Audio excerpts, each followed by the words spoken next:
Good evening, everyone. I'm the storyteller, and I'm here to help you fall asleep. So before we get started, be sure to subscribe to the channel and like the video. I'd love to know where you're from and what time you're watching this, so leave it in the comments. When you're ready, get comfortable and relax. The day had started like any other.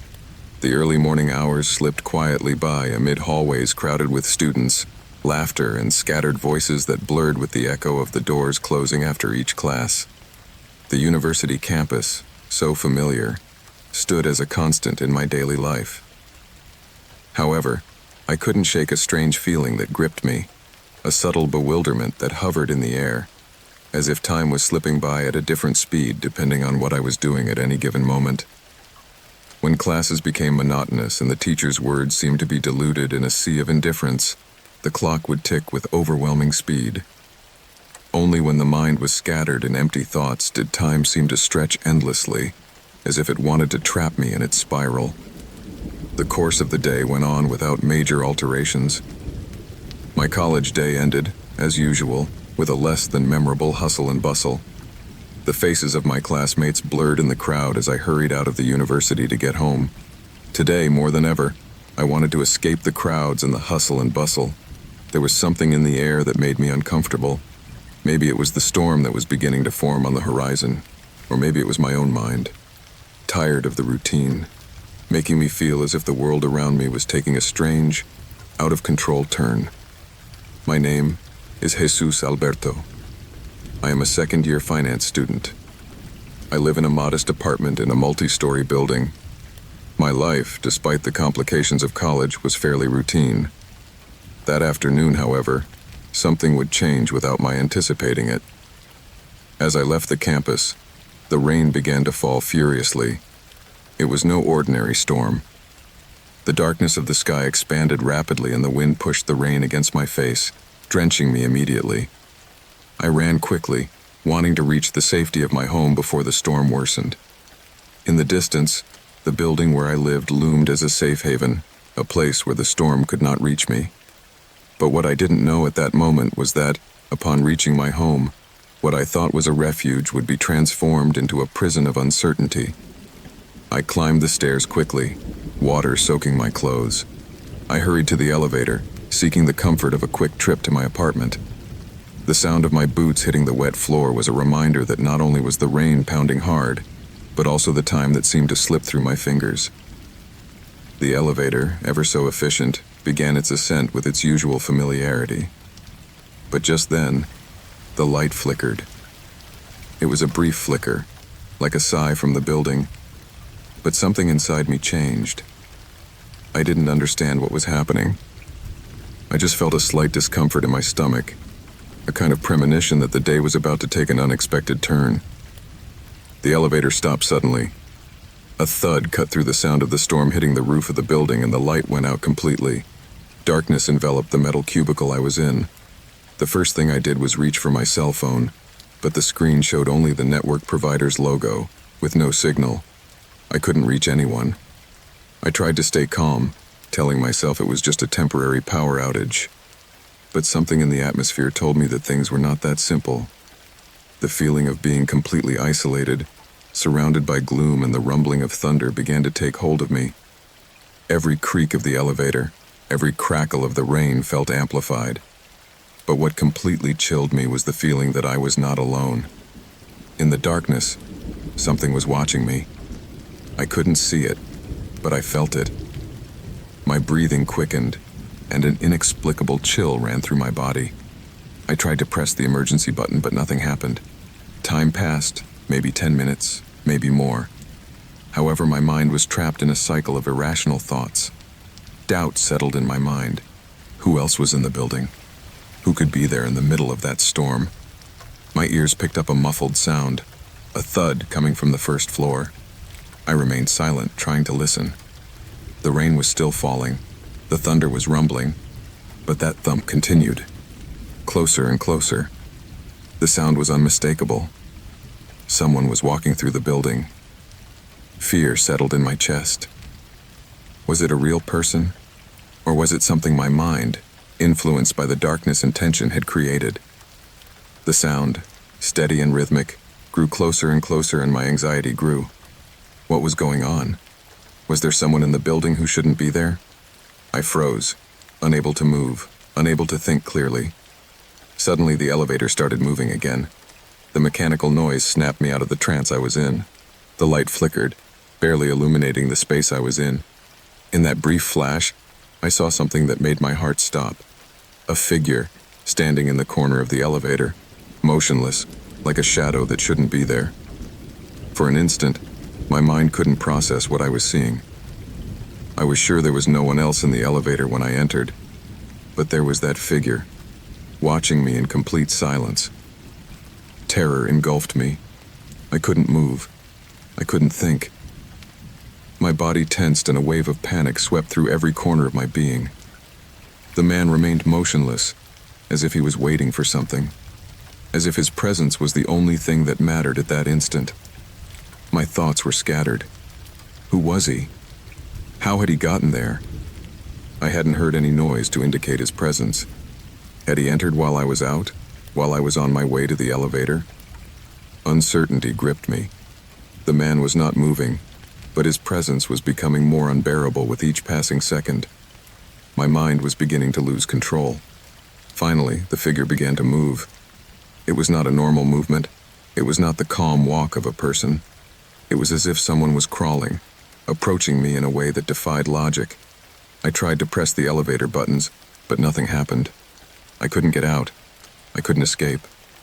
The figure advanced slowly, and each step seemed to resonate in my mind, like a drum that accelerated the rhythm of my fear. My eyes could not detach from it. The flickering light barely illuminated the man's face, but in the gloom, his expression became more unsettling. There was no emotion, just an eerie calm. When the elevator finally reached the floor of my apartment, the door opened automatically, but the man did not disappear. He stood there, watching me, as I ran to my door with my heart racing, my mind completely out of control. The pounding of the storm finally ceased, but the fear persisted. Despite being in the safety of my home, something had changed. Something had broken that night. I couldn't stop thinking about what had happened in the elevator, about the figure I had seen, about the feeling of being trapped. What happened that night didn't make sense. I didn't know if it was real, or if my mind, disturbed by fear, played a trick on me. What I did know, however, was that something had changed inside me. The storm had ceased, but the fear did not go away. Doubt and paranoia were with me. The feeling that I was not completely safe, that something dark was lurking, would not leave me. What I learned that night was that fear doesn't always come from what we can see. Sometimes the real terror lies in what we don't understand, in what we can't control. The human mind is a dangerous terrain when fear takes over. And in the midst of the storm, I learned that the worst is not always what we fear, but what we think is lurking, waiting to catch us. Sometimes the only way to free ourselves is to recognize that not everything we fear is real, but that fear is. I've been trying for years to forget what happened that night. Some people think that the mind forgets, that time erases the deepest traces, but I know better. The rain, the darkness, the noises, the feeling of being trapped, everything is still fresh in my memory. Sometimes, I wake up in the middle of the night, the echo of the storm rumbling in my ears, and for a moment, I feel like I'm still there, in the woods, lost. I can't shake that feeling, that tension. It was several years ago, maybe too many to keep thinking about what happened, but the memory lingers. It all started when, in an attempt to escape the city and take a break, I decided to venture alone into a small forest I had heard mentioned in a talk I overheard in a coffee shop. Not that I had any particular interest in solitary nature walks, but at the time it seemed like a good idea. I wanted to be alone, to forget about people, about rushing, about obligations. The first day was quiet. I left early, following the trails marked on the map, enjoying the stillness, the silence, the clean air that felt different from the pollution of the city. In the afternoon, I decided to go a little further in. moving away from the main road. I wanted to explore, to feel more in touch with nature. The vegetation was thick, but that didn't stop me. However, it wasn't the easiest place to find your way around. I got lost without realizing it. At first, I didn't worry too much. I thought I just had to go back the same way, that I would soon find the trail again. But I soon realized that I didn't quite remember where I had come from. The rain began to fall, first softly, then harder. The sky clouded quickly, and the shadows of the forest lengthened. In the distance, thunder rumbled, and the storm intensified into an uncontrollable gale. Every step I took seemed heavier, the mud stuck to my boots, and my compass no longer seemed to work. Visibility was zero. I was completely disoriented. I remember how the cold chilled my bones. The rain did not stop falling, and the sound of the water crashing against the trees became deafening. The drops crashing against my face blinded me, and with every step, the wind pushed me to one side, as if trying to push me away from any clue that could give me the right direction. The landscape, which once looked like a tranquil paradise, was now an impenetrable jungle, full of shadows and distorted sounds. My breathing quickened. I had no idea where I was. Panic was taking hold of me as time passed. I had lost track of the hours, and all I could do was walk, hoping to find some shelter or at least something familiar. My mind was overwhelmed. The storm raged furiously. Every time I thought the situation couldn't get any worse, it did. That's when I saw the cabin. At first, I thought it was an illusion. Amidst the darkness and rain, it seemed like a fleeting vision, something my tired mind had made up. But as I got closer, I could clearly make out the lines of the structure. It was a small wooden hut, abandoned by the look of it, but it seemed to offer me the salvation I had so longed for, and I did not hesitate. I didn't hesitate. I headed towards it as fast as I could, feeling that every second I spent in the forest brought me closer to despair.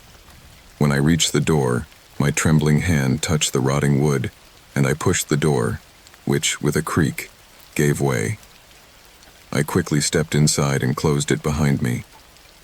The inside of the cabin was completely silent, except for the sound of rain pattering on the roof. There was no light, but a small window allowed the light from the storm to enter the room, illuminating the broken furniture, cobwebs, and accumulated dust. I sat on the floor, exhausted, breathing hard. I knew I was safe for the moment, but I also knew I couldn't stay there forever. I needed to find a way out of that place.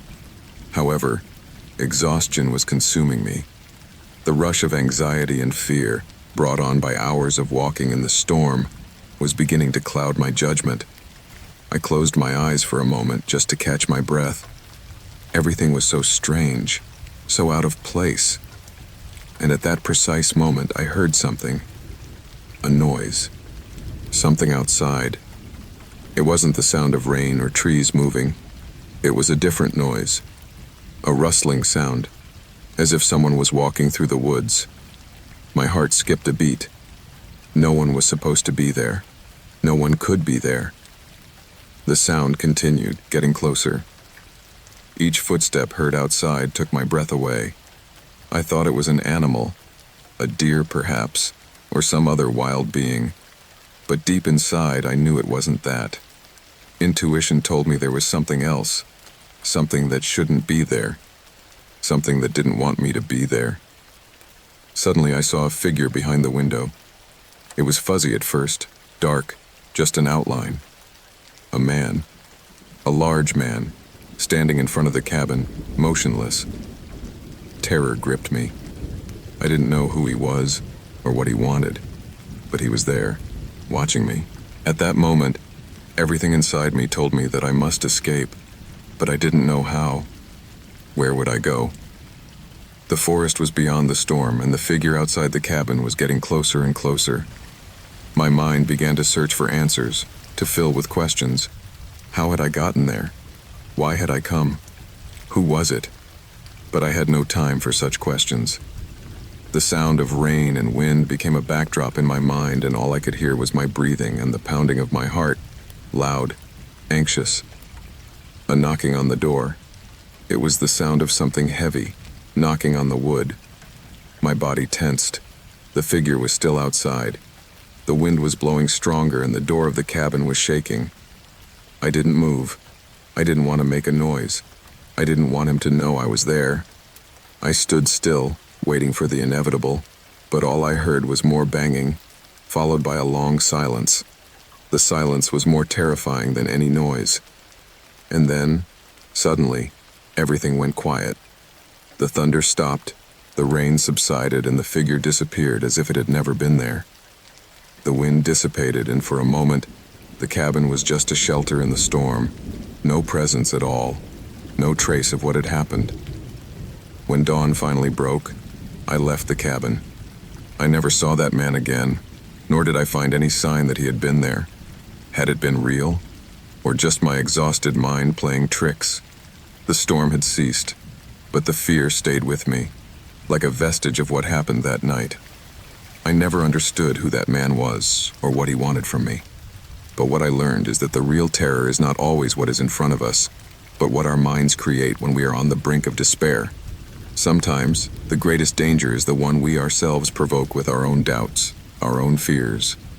In that cabin, surrounded by the storm and my own thoughts, I understood that there are places where not only shadows can lurk. And perhaps, worst of all, we will never know if the real threat is human or the darkness within ourselves. Sometimes the questions go unanswered, and the fear, it always comes back.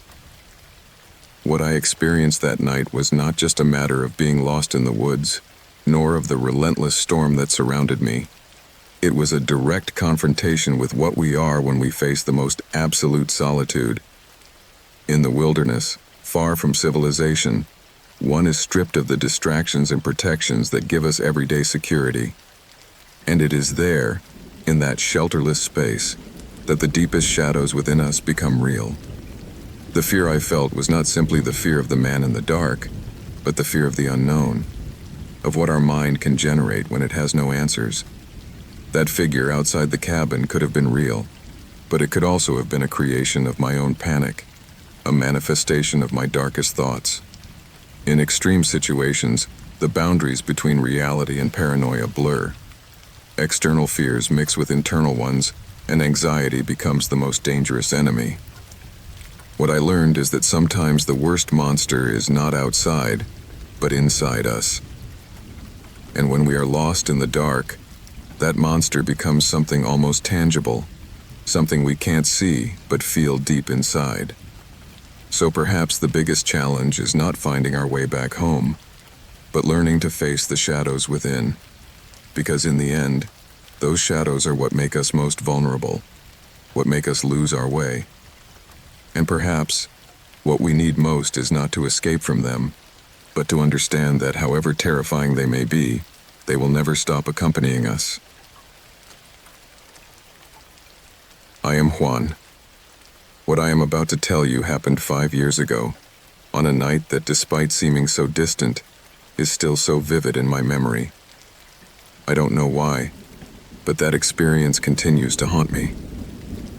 Maybe it's because I've always had a strange fascination for those moments when our lives take an unexpected turn, those instants that seem like coincidences, but that in the end, reveal themselves to be the turning points that define us.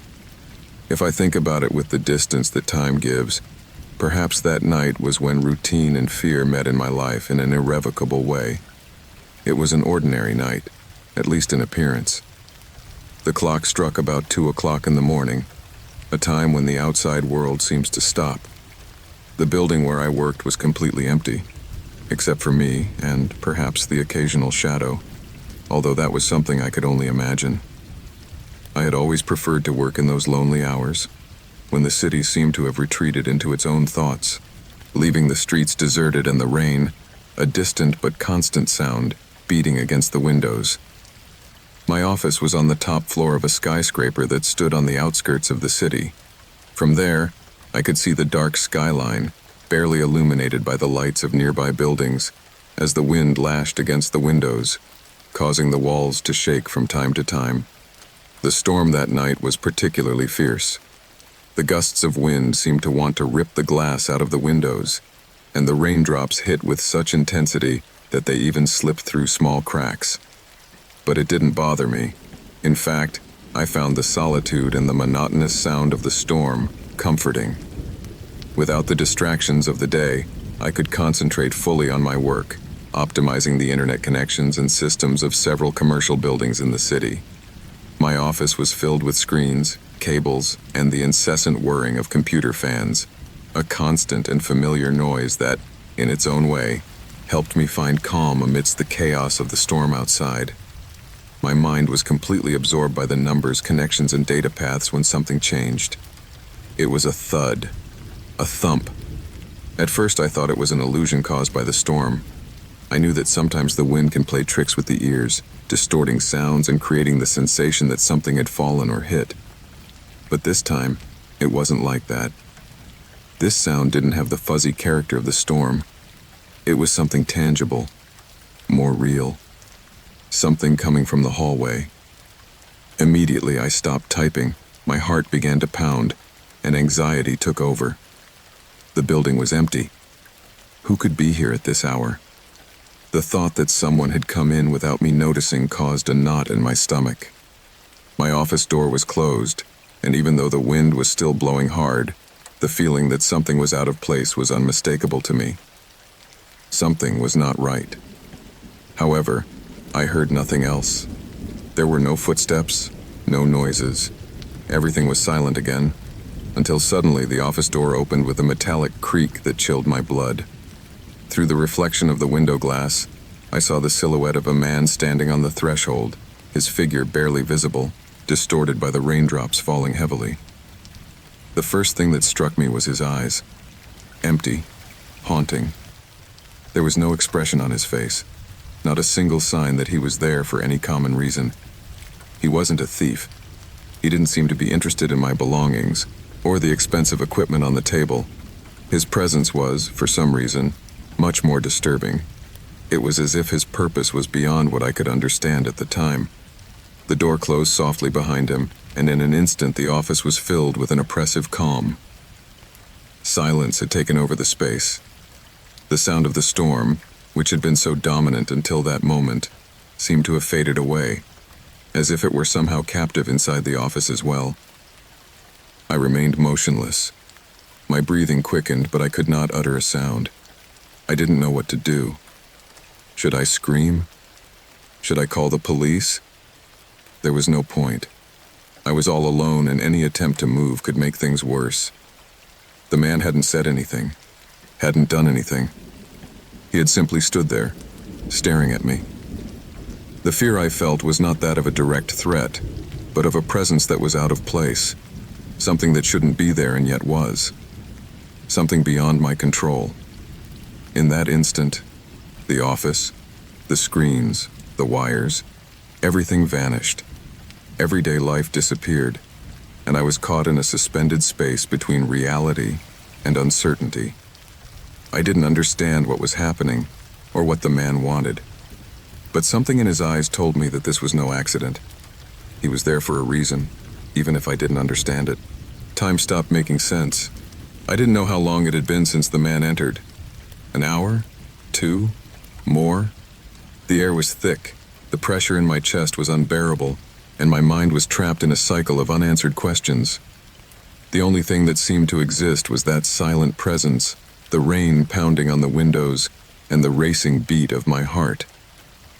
Finally, after what felt like an eternity, the man turned around. He didn't say a word. He made no gesture. He simply walked to the door, opened it, and closed it behind him as smoothly as he had entered. And I stood there, alone, staring at the empty space. My body tense, my mind confused, fear haunting me in every corner of the office. I didn't know if I should be relieved that he was gone, or if something even worse was about to happen. Years later, I still don't understand what happened that night. No one knew anything about the man, not the authorities, not the building's security guards. He simply disappeared without a trace, as if he had never been there.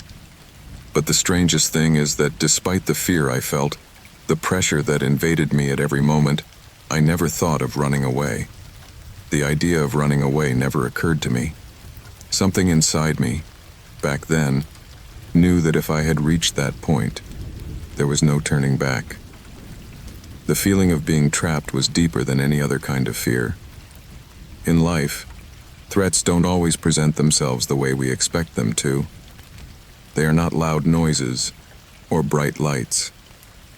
Sometimes the greatest danger lies in the stillness, in the silence. In those moments when we feel vulnerable and exposed, when there is nothing but uncertainty. It is in that absence of control, of understanding, that true human vulnerability lies. Fear is not always a visible enemy. Sometimes the greatest enemy is our inability to understand what is happening and the helplessness we feel when we can do nothing about it. That night, the storm was a mirror of what was going on inside me. The rain and wind represented what I could not control, what was beyond my reach. And in the end, it wasn't about escaping, or fighting, or finding a logical answer. It was about learning to live with what we don't understand, about accepting that sometimes life is like that storm that lashes out at everything, without warning, for no apparent reason. And in those moments, the only thing we can do is wait and move on. Because even though we don't always understand why, we are still alive. It was one of those nights when the rain seemed to want to swallow the world. The drops hit the asphalt hard, and the wind carried them away, turning the air into a cold and wet torrent that pierced to the bone. I was in a foreign country, far from home, where I had come looking for a respite, an escape from my daily routine, from the monotony that was suffocating me. I had decided to take a vacation with a couple of friends, and together we had planned to join the festivities of the local carnival, a vibrant event that promised fun, music, and dancing until dawn. At first, everything seemed to go as expected. The bustle of people, the colorful costumes, the echoes of music echoing through the wet streets. Every corner of the town was adorned with bright lights and glittering decorations that seemed to reflect the joy of all those participating in the festivities. We had lost ourselves in the crowd, laughing and enjoying ourselves, feeling that the weight of responsibilities had been left behind, somewhere far away. But something changed when night fell. The atmosphere, charged with a strange energy, became denser. There was something in the air, something I could not identify, but which made me increasingly uncomfortable. Among the crowd of people, the masks and colorful costumes, I began to notice a presence that made me uneasy. It was not the typical look of someone lost in the fun, but a penetrating, fixed gaze that seemed to observe beyond the superficial. Something in those eyes was not normal. They did not sparkle with the joy of a party, but with an unsettling, almost predatory gleam. The feeling that something was wrong began to creep into my bones, but I didn't know how to shape it until it was too late. At first, it all came down to a simple push and shove, a collision between bodies on the dance floor, as so often happened at crowded parties. However, something was not right. I could feel the hands of strangers clinging to me, not with the intention of pushing me, but with the determination to hold me back, to keep me there, in the middle of that human tide. I looked around trying to find my friends, but it was too late. The crowd had become chaotic, and the laughter that could be heard around me was no longer laughter of joy, but distorted laughter, of mockery or despair. I could not tell. The place, which had once seemed to be a hotbed of euphoria, began to crumble before my eyes. People moved erratically, as if something had possessed them, as if an external force was pushing them to violence. Shouts, banging, and the sound of breaking glass echoed in the distance. The music was no longer the center of the party, just a distant noise that was drowned out by the chaos that was unleashed. In a matter of seconds, what should have been a celebration turned into a nightmare of raging bodies, people running and screaming in every direction. I was separated from my friends in confusion. By the time I realized it, I was alone, lost in the crowd of strangers, unsure of who they were and what they were looking for. The feeling of being watched intensified, as if every eye in the party was fixed on me, evaluating me, waiting for something. It was a strange, oppressive feeling, as if the whole environment had changed without me being able to understand it. I tried to move quickly, but every time I thought I had managed to lose myself in the crowd, I felt a nudge, an unsettling brush, and the footsteps behind me quickened. At first, there were only a few of them, but soon their number increased and the sound of their footsteps became closer and closer. I felt panic begin to take hold of me. I ran without knowing where, with the rain hitting my face like a threat. All I knew was that I couldn't stay there. I couldn't let them catch me. After a few minutes of running, I saw what appeared to be a shelter, an abandoned building at the edge of the street. Without thinking about it, I went inside, closing the door behind me in desperation. The building was dark, and the feeling of being safe was short-lived. I stood still, trying to control my breathing, but the fear was so palpable that my body trembled. I didn't know how many men were chasing me, but the speed with which they were approaching told me they were not few. The darkness was almost absolute, and the only respite was the sound of the rain, which now seemed to accompany me in my despair, hammering on the roof with fury. Inside the building, the silence was overwhelming. Every little noise seemed to amplify in my mind, like a constant reminder that I was not alone. My eyes were getting used to the gloom, but I kept noticing shadows moving at the edge of my field of vision, as if something was lurking. Each breath became heavier, and anxiety began to consume my mind. I knew I couldn't stay still for long. The door would not protect me forever. If I stayed there, trapped, it was only a matter of time before they found me. In the distance, I heard the rustle of footsteps. Although I couldn't see them, their presence was unmistakable. Their voices, cracked and whispered, could be heard in the distance, but the tone was clear. They were looking for me. I felt like a target. My whole body tensed and a wave of terror swept over me. I remembered the incident at the party, the strange drink I had mindlessly downed. At first I hadn't questioned it, but now it all made sense. Something had been slipped into my drink, something that wasn't just alcohol. The poison in my body, the strange feeling that invaded my mind, and worst of all, the chase. Something dark and evil was at play, and I was the prey. The sound of his footsteps was approaching. My heart was pounding, my mind clouded with thoughts of the worst. What did they want from me? Why were they chasing me? Desperation was consuming me, but I knew I had to stay calm. I couldn't let fear stop me completely. In an instant, a creaking sound beneath my feet chilled my blood. The door began to open slowly. The shadow of a man appeared on the threshold. I couldn't see his eyes, but his presence was as palpable as a weight on my chest. I felt the air rush out of me.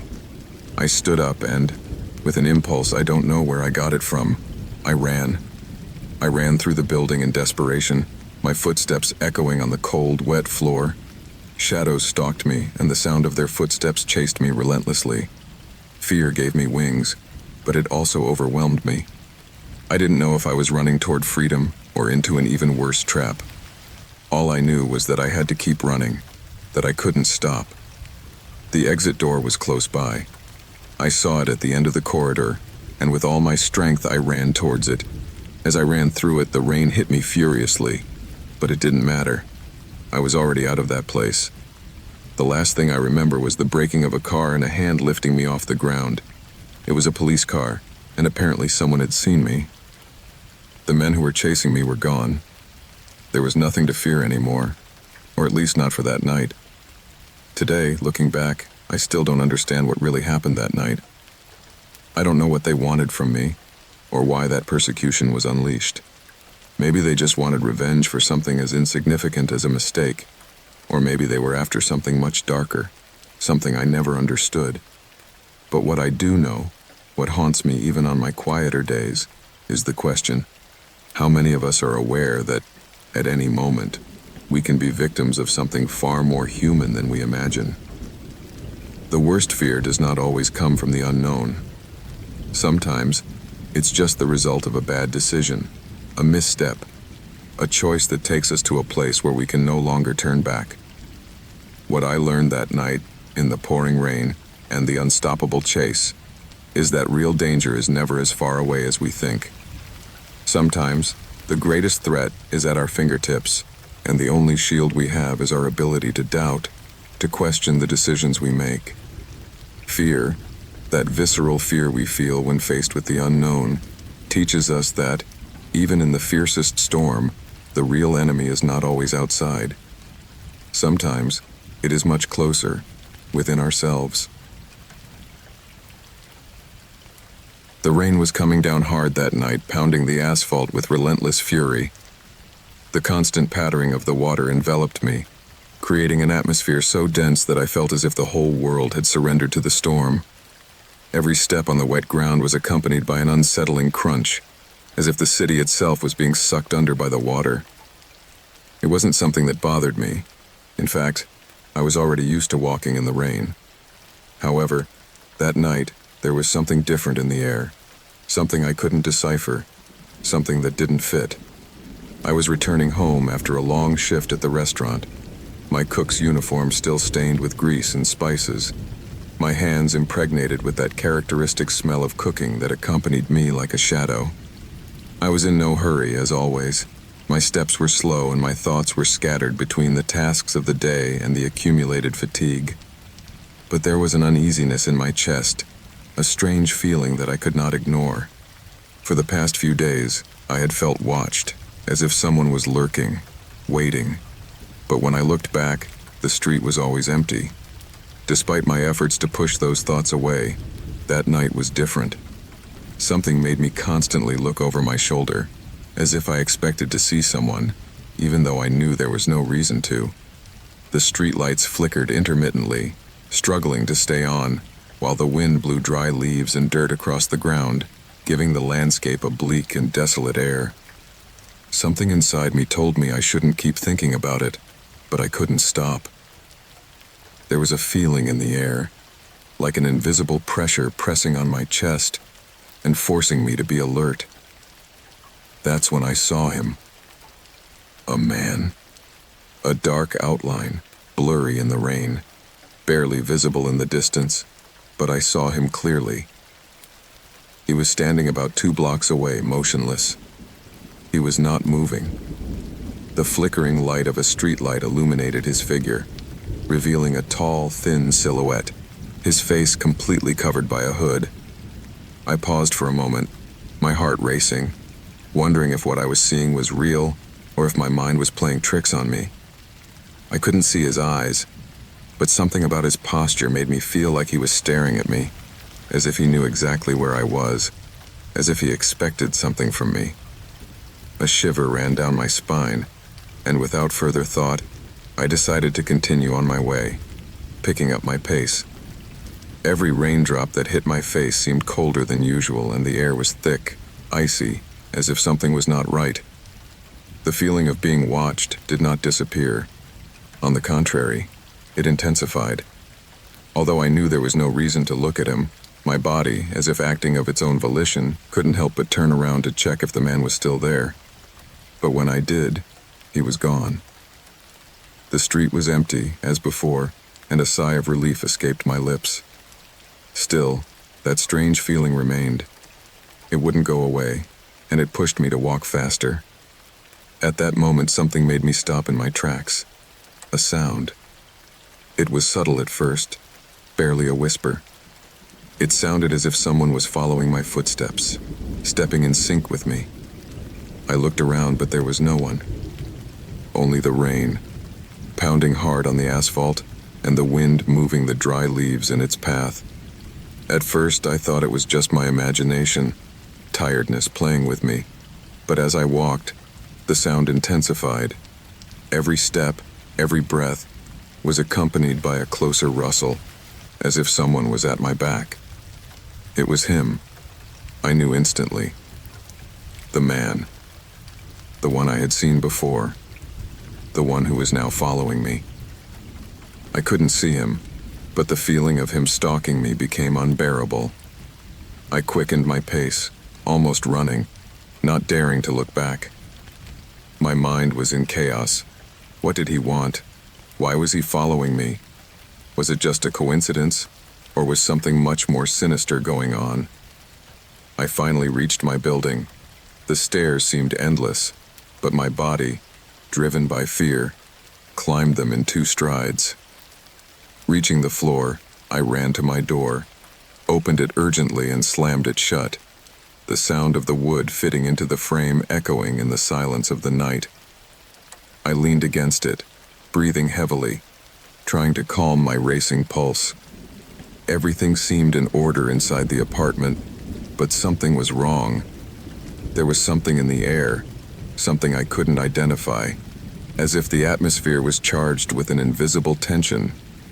The living room lights were on, even though I had turned them off before leaving. A shiver ran down my spine. The place wasn't a mess, but everything was slightly out of place. The couch cushion was lying on the floor, and the curtains were open a little wider than usual, as if someone had touched them. But what really chilled my blood was what I saw on the kitchen table. A sheet of paper. At first I could barely make it out in the gloom, but it was there, with something written on it. I approached it slowly, with a sense of growing dread, while a part of me begged me not to do it, to get away from that table and close the door immediately. However, curiosity, that invisible force that pushes us to discover the unknown, compelled me to take the blade. Instantly, sweat began to run down my forehead, and my heart skipped a beat. There was no message, no clear word that I could understand. There were only 2 handwritten words, in a shaky handwriting that seemed to defy logic and common sense. I saw you. The letters stood out with terrifying clarity on the paper, as if they were there to haunt me. Fear gripped me, and my mind began to spin in circles. How was it possible? How did they know? How had they found me?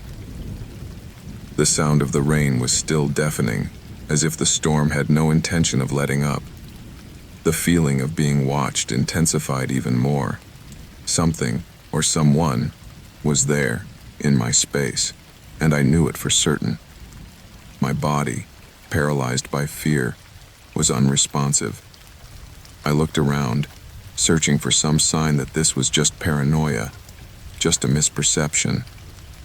But the room was silent, and there was nothing out of place, except that one leaf. I decided to search the entire apartment, going through it as if I were looking for something invisible, something that might give me answers. But I found nothing. No footprints, no sign that anyone else had been there. Yet the feeling of danger persisted, like a cloud of uncertainty that permeated everything. Something wasn't right, and I couldn't stop thinking about it. Hours passed and the rain did not stop. The storm continued its course without showing signs of exhaustion. Finally, I thought about calling the police, but immediately dismissed the idea. How could I explain to them that someone was following me, that someone was watching me, without being able to point to concrete evidence? What could they do with so little information? It was all so absurd. As I searched the apartment once more, my desperation grew. It was then that I reached the bathroom. As I looked in the mirror, my heart almost stopped. A reflection. Or so I thought at first. But it wasn't a reflection. It was the silhouette of a figure, as blurry as before but clearly visible. It was there behind me, in the mirror, as if watching me from the other side. I turned quickly, fear gripping my body, but the bathroom was empty. It was just me, just my rapid breathing and the sound of the rain pounding on the window. Fear completely overcame me. It wasn't simple paranoia. There was something real, something much darker than I could comprehend. At that moment, I understood one thing clearly. The real threat is not always something you can see. Sometimes what terrifies us is in the shadows, in the corners of what we consider safe. And sometimes, the greatest danger comes not from what is in front of us, but from what lurks from within our own minds. I'm not someone who likes to go out much, let alone be the center of attention. I live in a quiet neighborhood, away from the crowds, where the streets fade into a maze of similar houses. There is something strange about the peace of those places, something that has always made me feel uncomfortable, as if I was waiting for something bad to happen.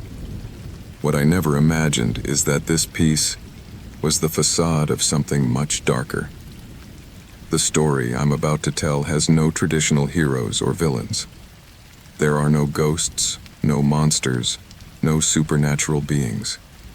There are only people. Human beings with distorted intentions, driven by greed, desperation, and cruelty.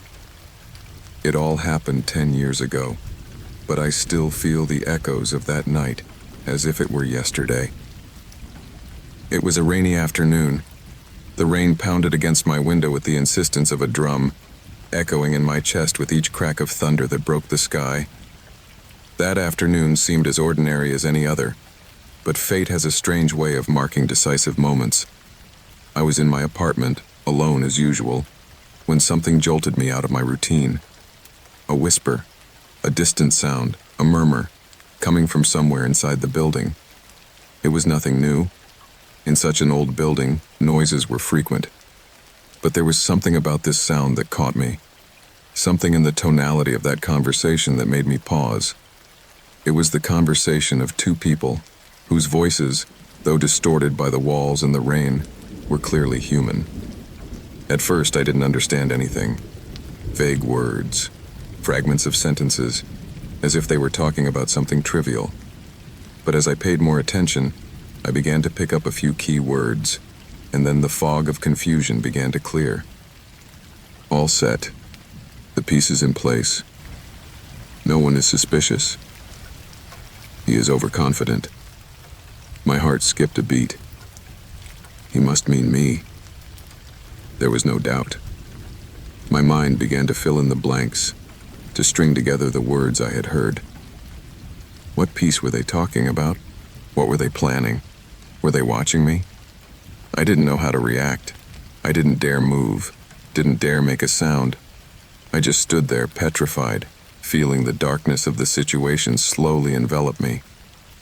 And then, as if the conversation had been a message intended for me, it abruptly stopped.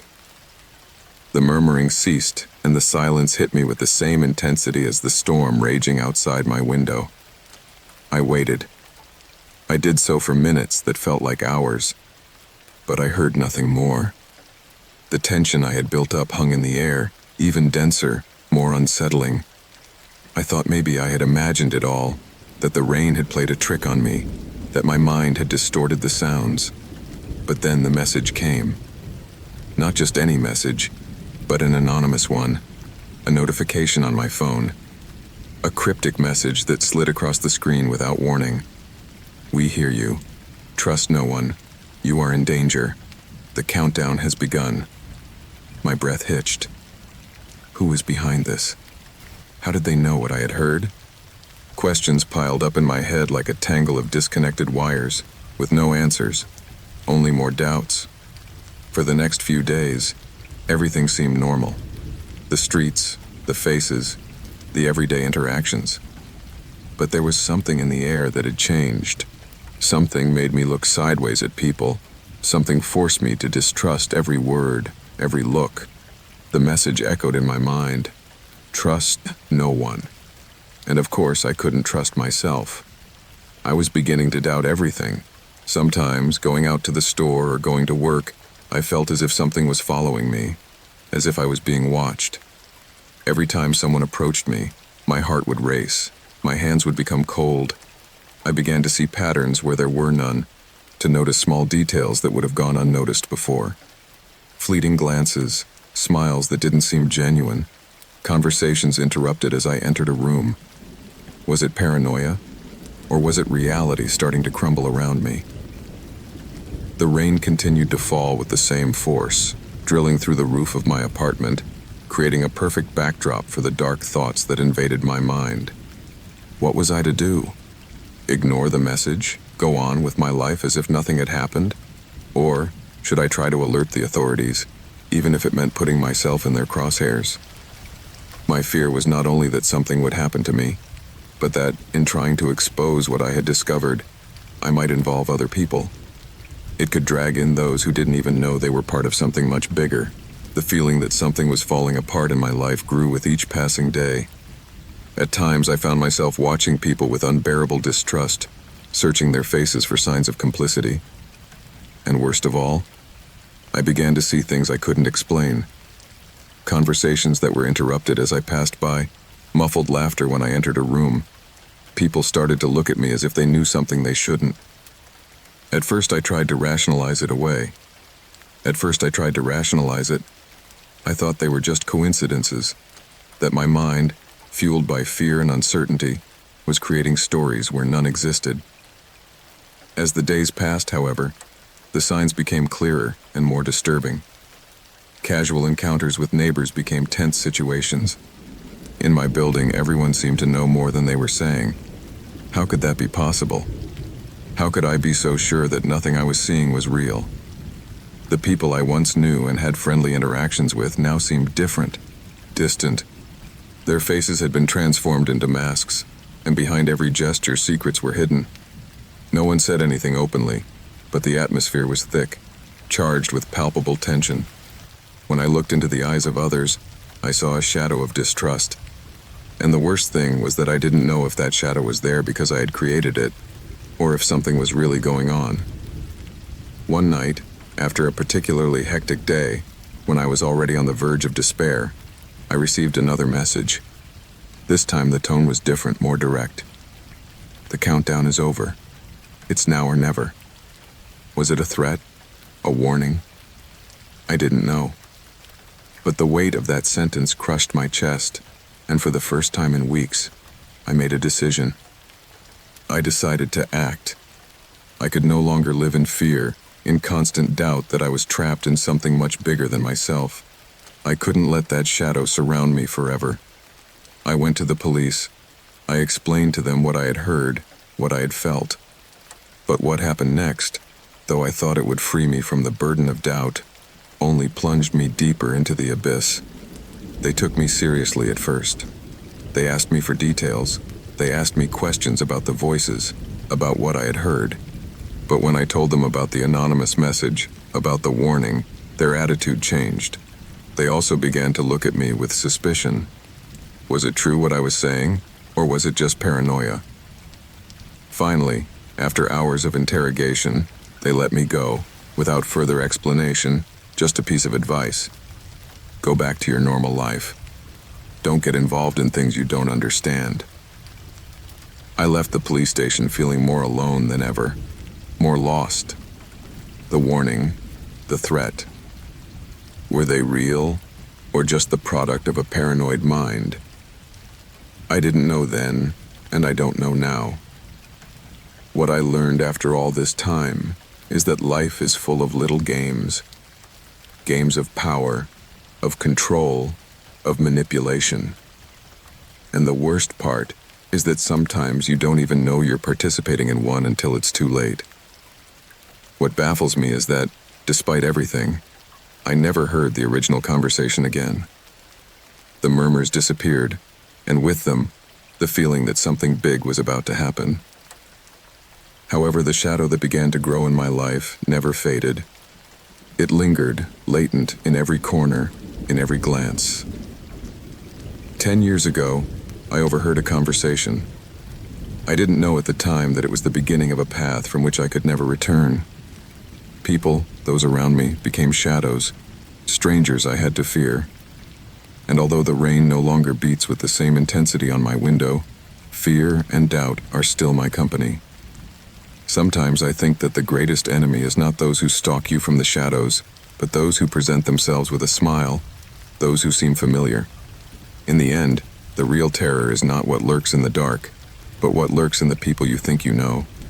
The game I started 10 years ago remains, somehow, unresolved, because the danger never ends. The fear persists, and the question is always floating around. Who is behind all this? Maybe I will never know, but one thing is certain. Mistrust is a prison from which it is difficult to get out, and no matter how hard the rain falls. The rain lashed the windshield of my car with such fury that I could barely see beyond a few meters. Each drop was like a threat, hitting the glass with unbearable insistence. My mind couldn't get away from the call, that call that came at dusk, as I traveled down an empty, winding road that seemed to have no end. An unknown number, with a cold, calculating tone, had spoken. There was no need for words. The only instruction was clear. Follow the road to the end, and you will know the truth. Nothing more. That was all. At first I thought it was a prank, one of those anonymous calls from some stranger looking to scare me for fun. However, something inside me told me it was not. The voice was too serious, and the echo in the earpiece felt distant, as if they were watching me from some dark corner. In my chest, a knot of anxiety tightened with every kilometer I went. The road seemed endless, a blurred horizon, marked by the darkness and the rain that kept falling. At every turn, I felt the pressure of not being alone, as if someone was following me from a distance, as if the road itself were a tunnel trapping me. I thought it was just the accumulated stress of driving under those conditions, but the feeling wouldn't leave me. Something was not right. Something was going to happen. The headlight of my car illuminated just a few meters ahead, but the rain and the darkness blurred everything, creating an even more oppressive atmosphere. The trees on the sides of the road loomed like fuzzy shadows, and the wind whirred, carrying with it a mixture of cold and dampness. As I drove on, each kilometer seemed to get longer, as if the road would never come to an end. I felt trapped in a loop, but my curiosity wouldn't let me stop. What did the call mean? Who was the person on the other end of the line? What happened next, I don't remember clearly. A sharp turn, a skid on the wet road, and the car began to skid. The feeling of lost control was fleeting, but enough for the vehicle to violently roll over. The impact was brutal. Everything went black. I felt no pain, only a pressure in my chest and a thud that echoed in my head. The darkness swallowed everything, and in it disappeared any notion of time or space. I awoke in a place that initially looked like a hospital. At first, the confusion was total. I had no idea who I was or how I had ended up there. I was surrounded by white walls and a strange, cold feeling that made me feel even more lost. My head hurt as if someone had hit me with a hammer, and my thoughts scattered like broken fragments. I tried to remember something, anything, but my mind was empty, as if it had been erased. All I knew was that I couldn't stay there. Something told me I shouldn't trust anyone. Not even the doctors who came to my room. Their blurry faces and muffled voices were distant to me, as if they didn't belong to my reality. It was as if I was trapped in a dream from which I could not wake up, a distorted nightmare in which the answers never came. Days passed and confusion turned to despair. No one would tell me anything concrete about my accident. There were no documents, no clear records. I couldn't remember my name, my past, or how I had gotten there. There was a constant feeling of discomfort, as if I was being watched, lurking in the shadows.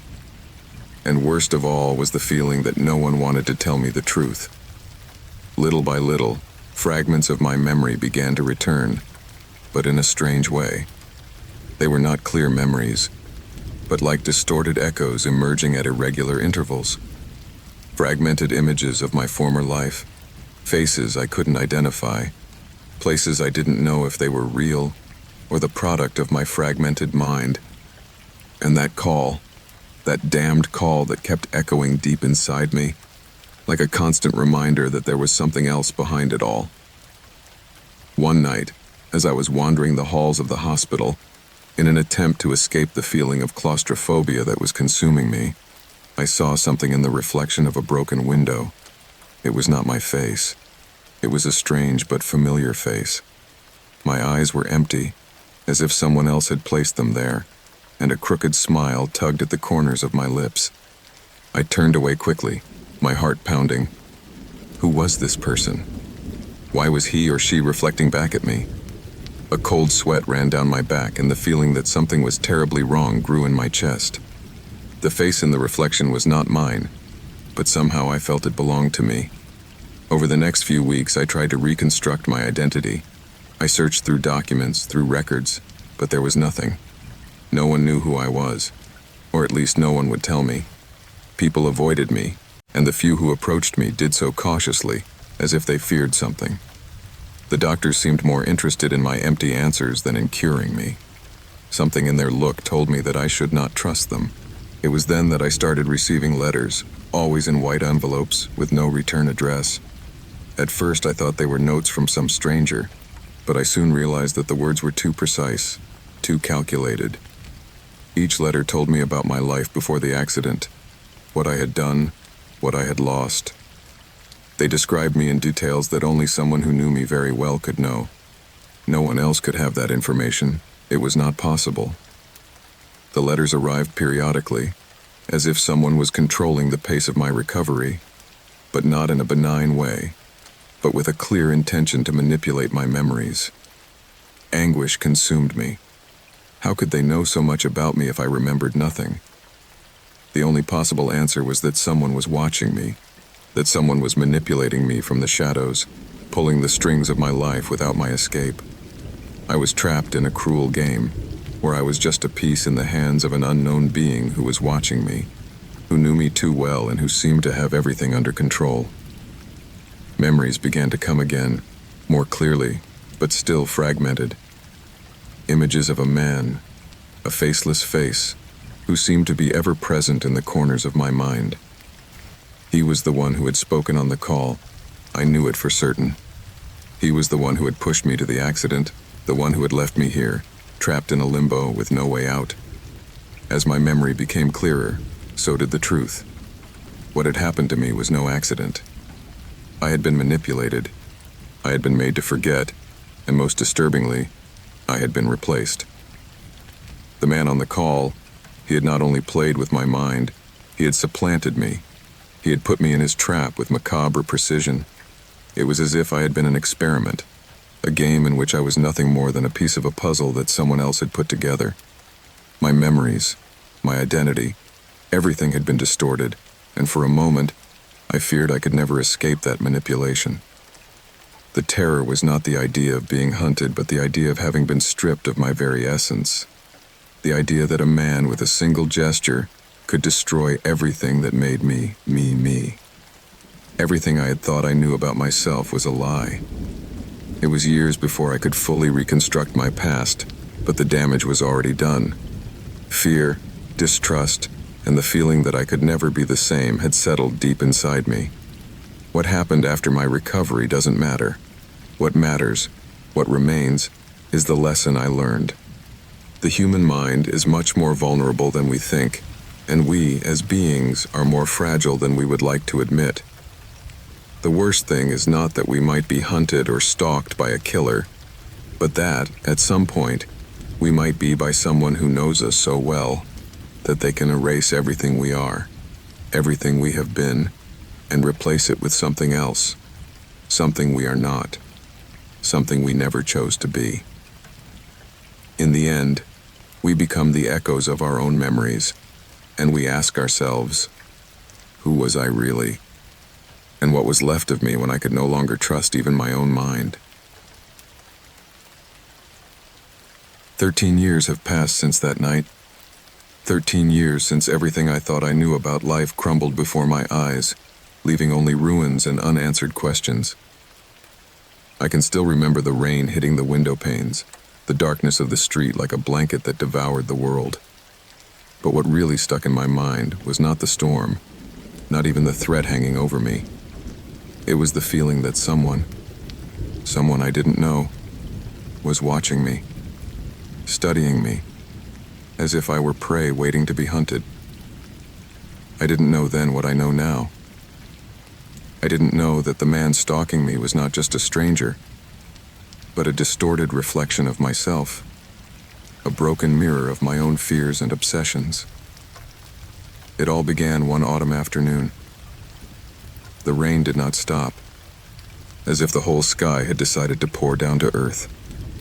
I was in my apartment, a small, austere place, barely enough space to breathe, but comfortable enough to think of nothing but my own routine. I had returned from work, somewhat late, tired as usual.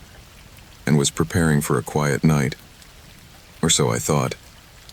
The first time I felt something wasn't right was when I saw that figure, that shadow in the window. At first, I thought it was an illusion. The darkness outside played with the light from the lamp in the corner, but then I saw it more clearly. A man. I couldn't see his face, just the silhouette silhouetted against the rain lashing the glass. I thought maybe it was someone passing by, someone who had taken refuge under the canopy. But what disturbed me was the stillness with which he stood there. It didn't move, not an inch. In the city there are always people, and in a storm like that, even more so. But no one would stand in front of a window, at the mercy of the elements, for so long. I didn't know what to do. Call the police? Look through the glass to try to see who it was?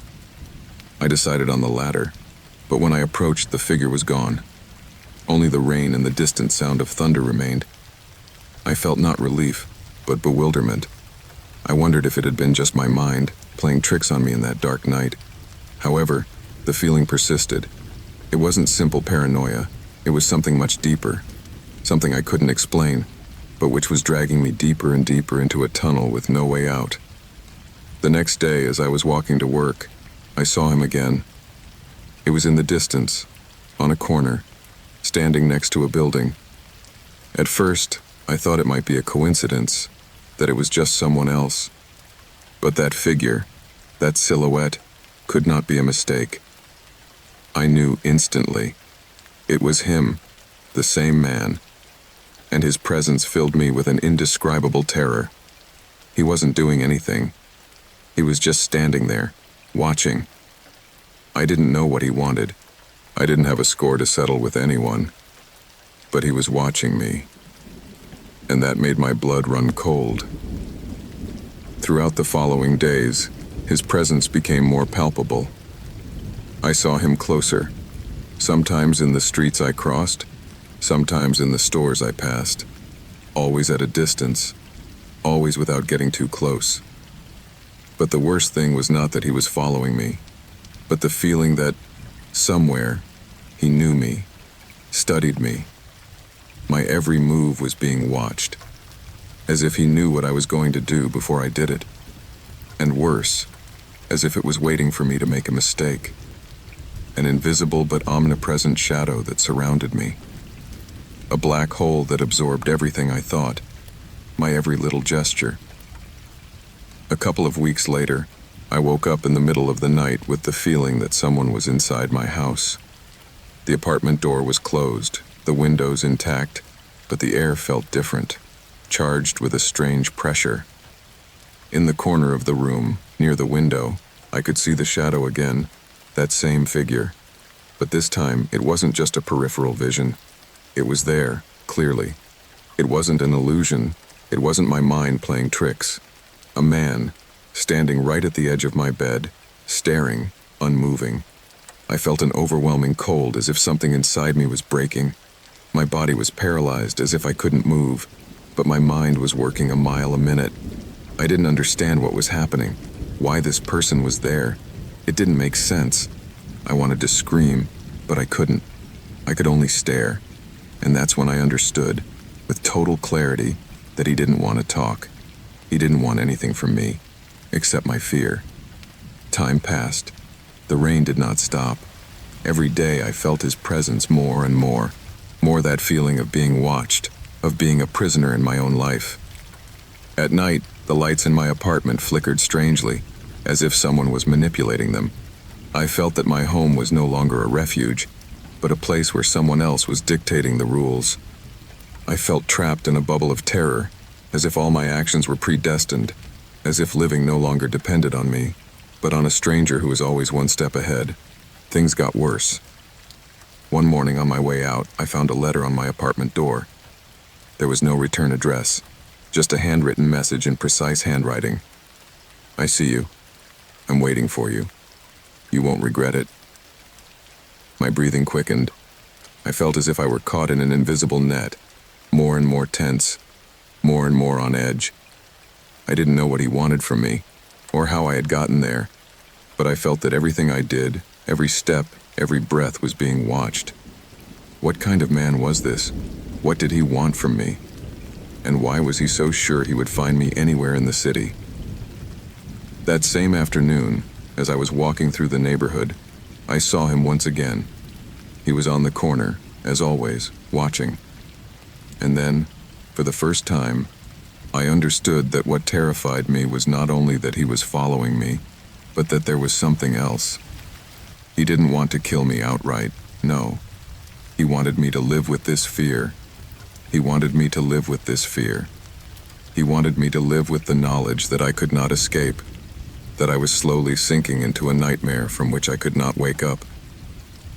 The harassment continued for weeks. Closer and closer, more and more precise.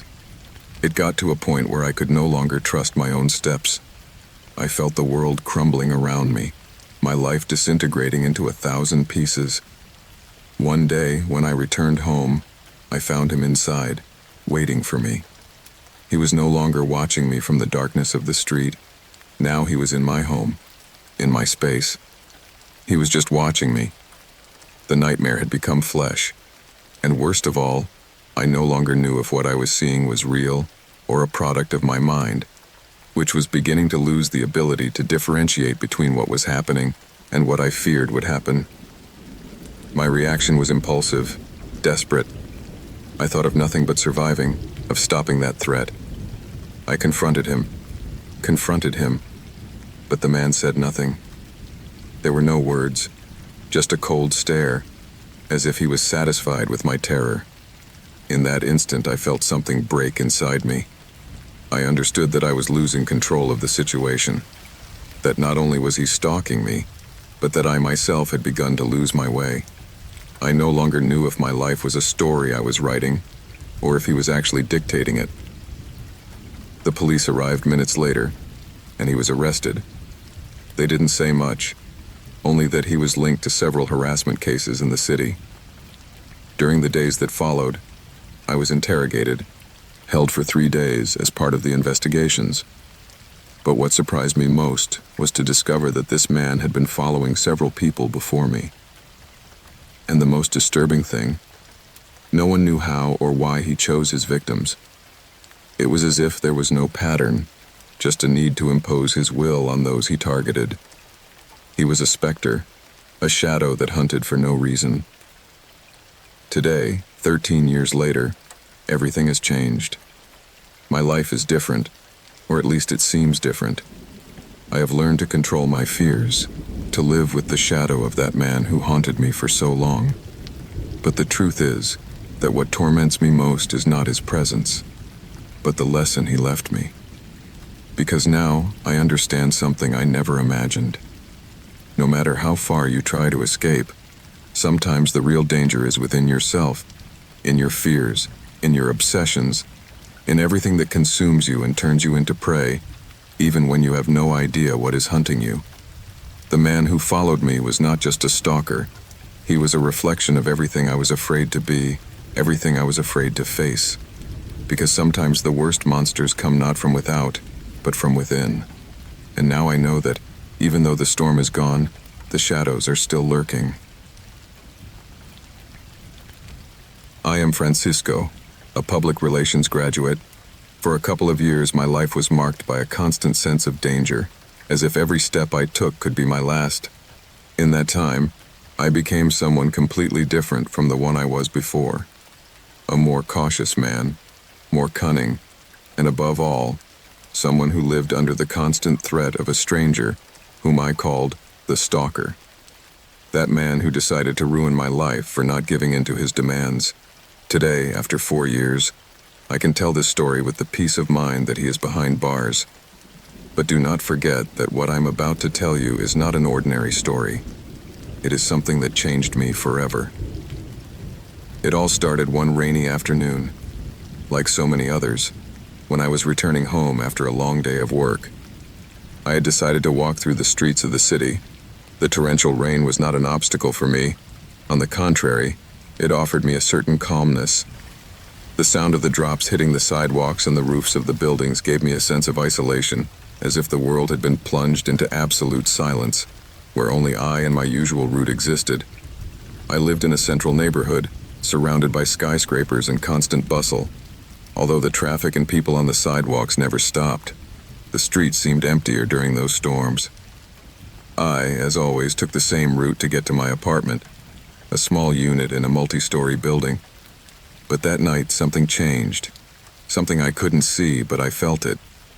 As I reached the door of my building, I noticed something strange. A small, crumpled piece of paper, barely visible under one of the flower pots at the entrance. It wasn't a letter or something ordinary. It was a handwritten message, but I didn't stop to read it at the time. It was soaked, almost washed away by the rain. But there was something about it that left me with an uneasy feeling. I picked it up, but before I went inside, I decided it would be best to put it aside. I didn't think too much about it at first. City life had taught me to ignore the little annoyances, the chance encounters, the details that didn't deserve attention. But the weeks that followed began to prove that my instincts had failed me. The man had begun to appear in the most unusual places, in crowds, in cafes, in corner stores, in every nook and cranny where I walked. He was not an obvious presence. It didn't approach or speak to me, but its signals were clear. An object placed in my car, always in the same place, but never exactly the same. A piece of paper, a pen, a lighter. Things that had no value to me, but that left the seed of doubt in my mind. And the looks. Whenever I turned around, I could feel his eyes on my back, the feeling of being watched without anyone being around. No one saw him, but I knew he was there, lurking. At first I tried to convince myself that it was a coincidence. Sometimes I would find myself in the corner of the park and suddenly I would see him, walking leisurely, but always in my direction. But it wasn't a chance encounter. He seemed to know exactly when to appear and what to do. A movement, a signal, and then he would disappear, as if his presence was part of a game. My days began to be filled with paranoia. I couldn't stop looking back, checking every corner, every shadow that lengthened down the street. The signs he left, though trivial to the naked eye, unhinged me. Small details, like a phone call from an unknown number that hung up as soon as I answered, or an empty text message with only a couple of characters. Occasionally, I would find handwritten messages in places like the subway station, always with the same pattern. They were short, ambiguous, but always with an address for me. One afternoon, as I was returning from an important meeting, I noticed something different. The city lights were flickering intermittently due to the storm, and the rain was falling with such intensity that the street seemed to crumble under its weight. I decided to take a shortcut through a less traveled area of the neighborhood, a small alley between two old buildings that connected to my main street. It wasn't the usual route, but the noise of the cars and the splashing in the puddles of the avenues made me more uneasy than the silence of the alley. But something was not right. As I entered the alley, I felt a pressure in the air, as if I were sinking into an enclosed space, an oppressive sensation I couldn't explain. As if someone was beside me, right behind me, and I didn't have the courage to turn around. The rain was still falling hard. The echo of the drops hitting the concrete made any noise amplified, and the atmosphere became denser and denser with every step. When I reached the end of the alley, the feeling of being watched intensified.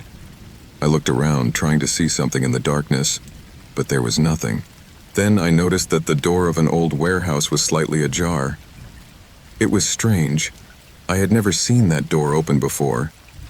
The building looked uninhabited, but that night it seemed to have a life of its own. As I approached, a flash of light illuminated the inside of the store, and there, on the threshold, I saw something that chilled my blood. It was a hooded figure, his face partially covered, but what shook me the most was what he was holding in his hands, a cell phone. He was recording, filming, as if he was waiting for me to approach. At that moment, I understood that it had not been a coincidence. He had been following me all that time, my every move. The simple fact that he knew where I would be passing that night, that he had anticipated my arrival, made me realize that I was caught in a dangerous game, one that I could not control. My mind panicked, but something inside me told me I had to flee. I didn't ask questions. I didn't hang around to see what happened next.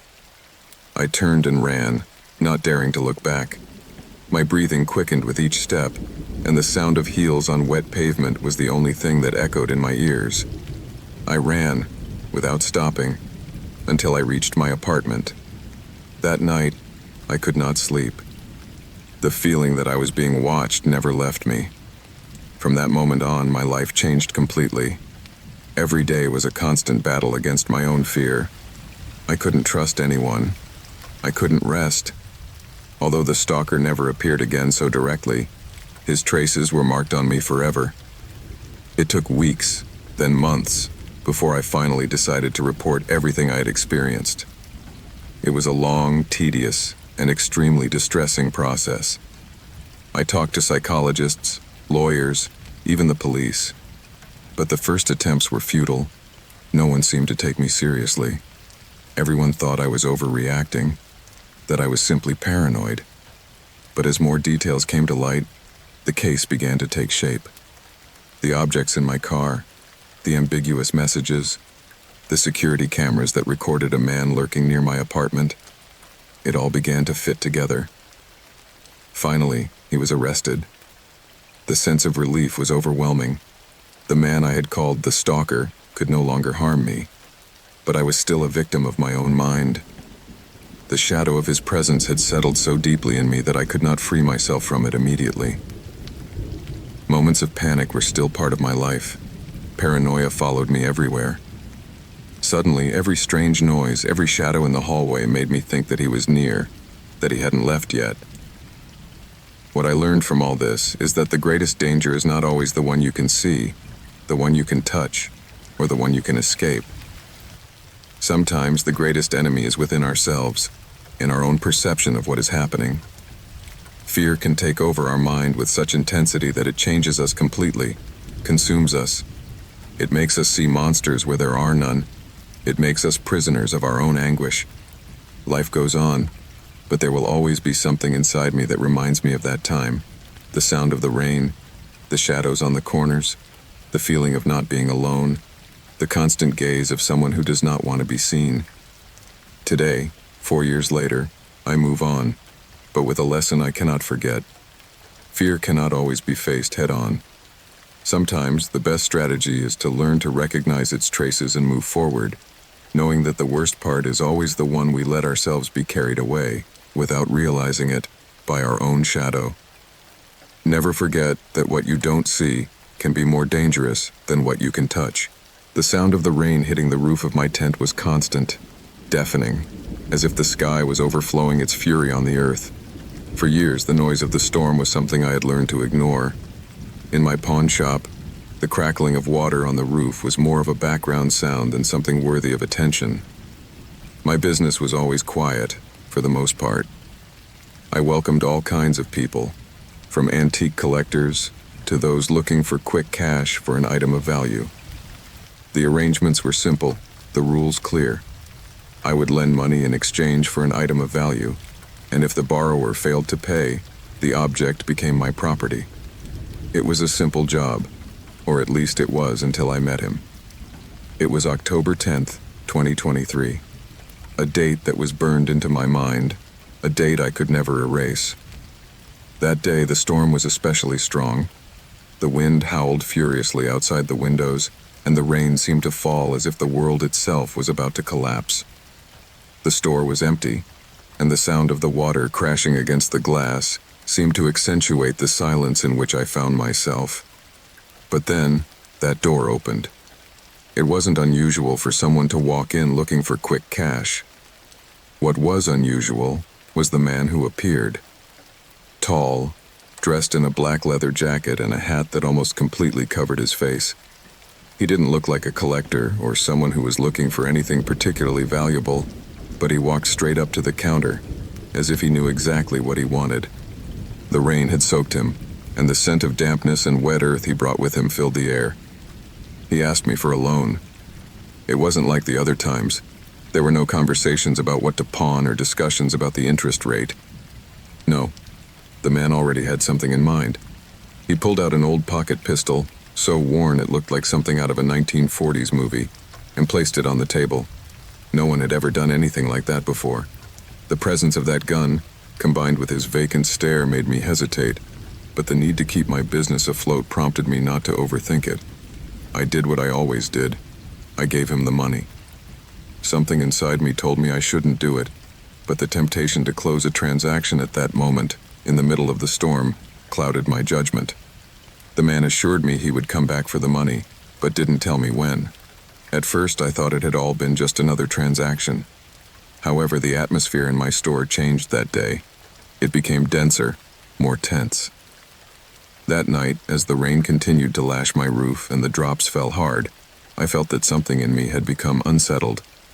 That uneasy feeling, that hunch that never went away. Over the next few days, I began to wonder if I had made a mistake. If that man had been more than just a loan shark who had needed some money. What happened next was worse than I had imagined. 3 days passed, and that's when the man returned. This time, he was not alone. The wind was blowing even harder, and the rain seemed to fall even more relentlessly. I saw him enter with a couple of men, all with their faces covered by balaclavas, and that look, that same empty look, more penetrating than ever. One of the men had something in his hands, but I couldn't see what it was. As they approached the counter, the tension increased. It was not the same atmosphere as the first time. The room had become oppressive, as if an invisible weight surrounded us all.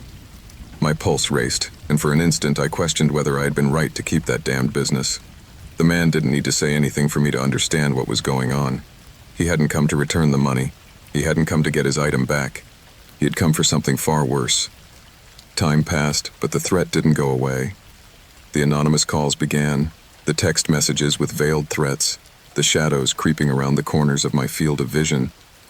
Every time I left the store, I felt someone's invisible gaze following me, and when I got home, my youngest son would ask me, with an innocence that tore at me, if I was okay. That anxiety was growing inside me, burning me, tearing me apart. I couldn't stop thinking about the man, about his cold, empty eyes, as if he had nothing to lose. It was as if he was stalking me from the shadows, waiting for the right moment to take the next step. A week after their last encounter, I decided to take action. In an act of desperation, I turned to the police. I went to a nearby station, explained the situation, showed proof of the threats. But, as is often the case in such cases, they did nothing. The threats were ambiguous. There was not enough evidence. There was nothing concrete.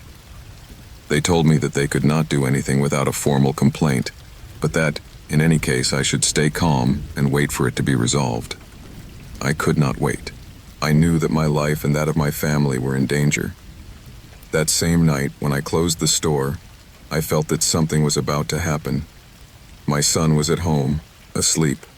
But when I arrived, I saw him, and for an instant, I almost thought it was all just a nightmare. The house was empty. My wife was gone, and the silence was palpable. The anguish choked me immediately. I ran to my son's room, and there I found him. He was lying on the floor, unconscious, with a wound on his head, a dark bloodstain on his pillow.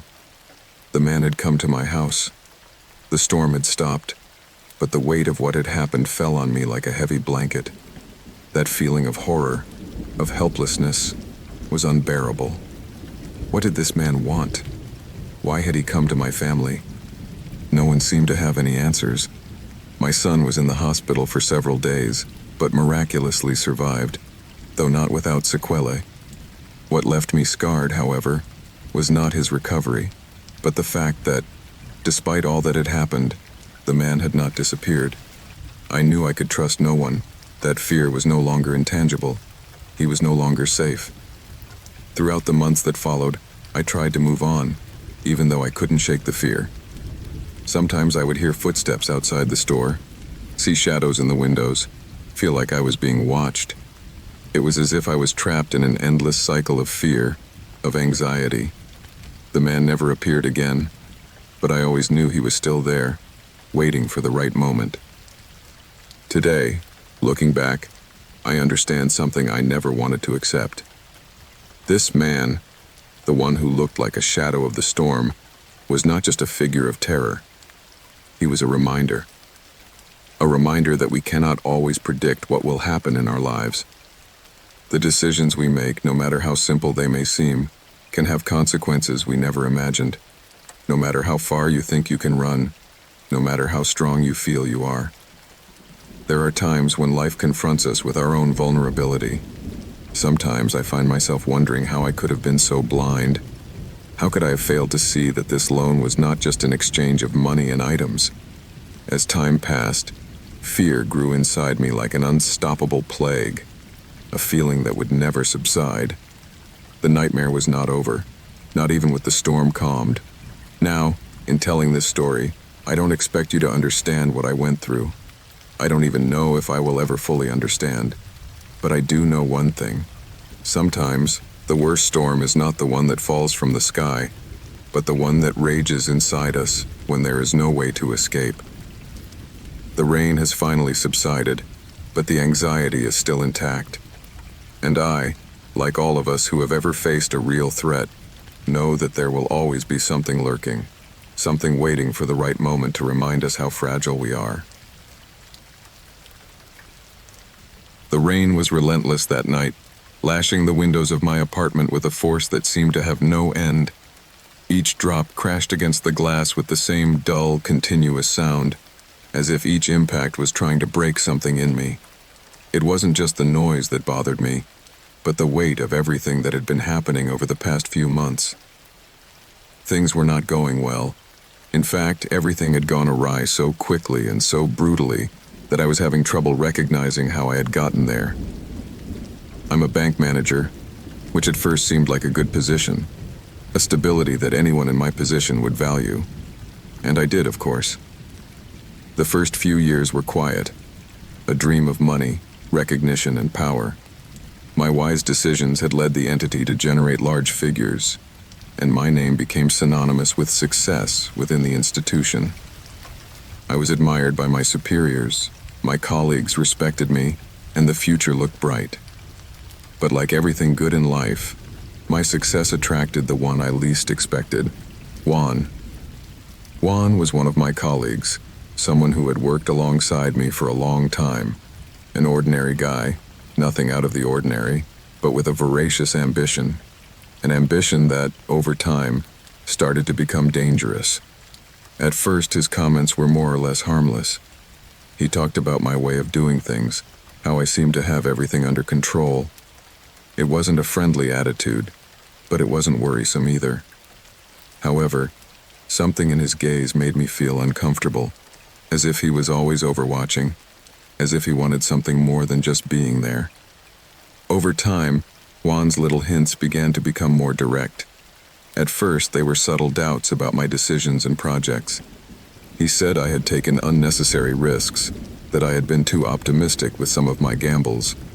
And although he never told me outright, I began to notice a change in the way his eyes sparkled when he talked about my accomplishments. There seemed to be something else, something hidden, something that I couldn't quite understand, but that troubled me deeply. The problems began so subtly that it was hard for me to realize how deeply they were affecting my work life. A project that I had turned in months in advance, one that had been presented as a triumph for the institution, was suddenly reviewed by Juan. He insinuated that there were irregularities, that not everything was clear, that perhaps I had made the wrong decisions. Those words seemed unfounded, but people are easily influenced, and Juan's influence over some board members was not long in coming. At first, I resisted. I thought that everything would pass, that the truth would prevail, but it did not. Little by little, confidence in my ability began to fade. Rumors about me began to circulate in the corridors of the bank, in the cafes of the city.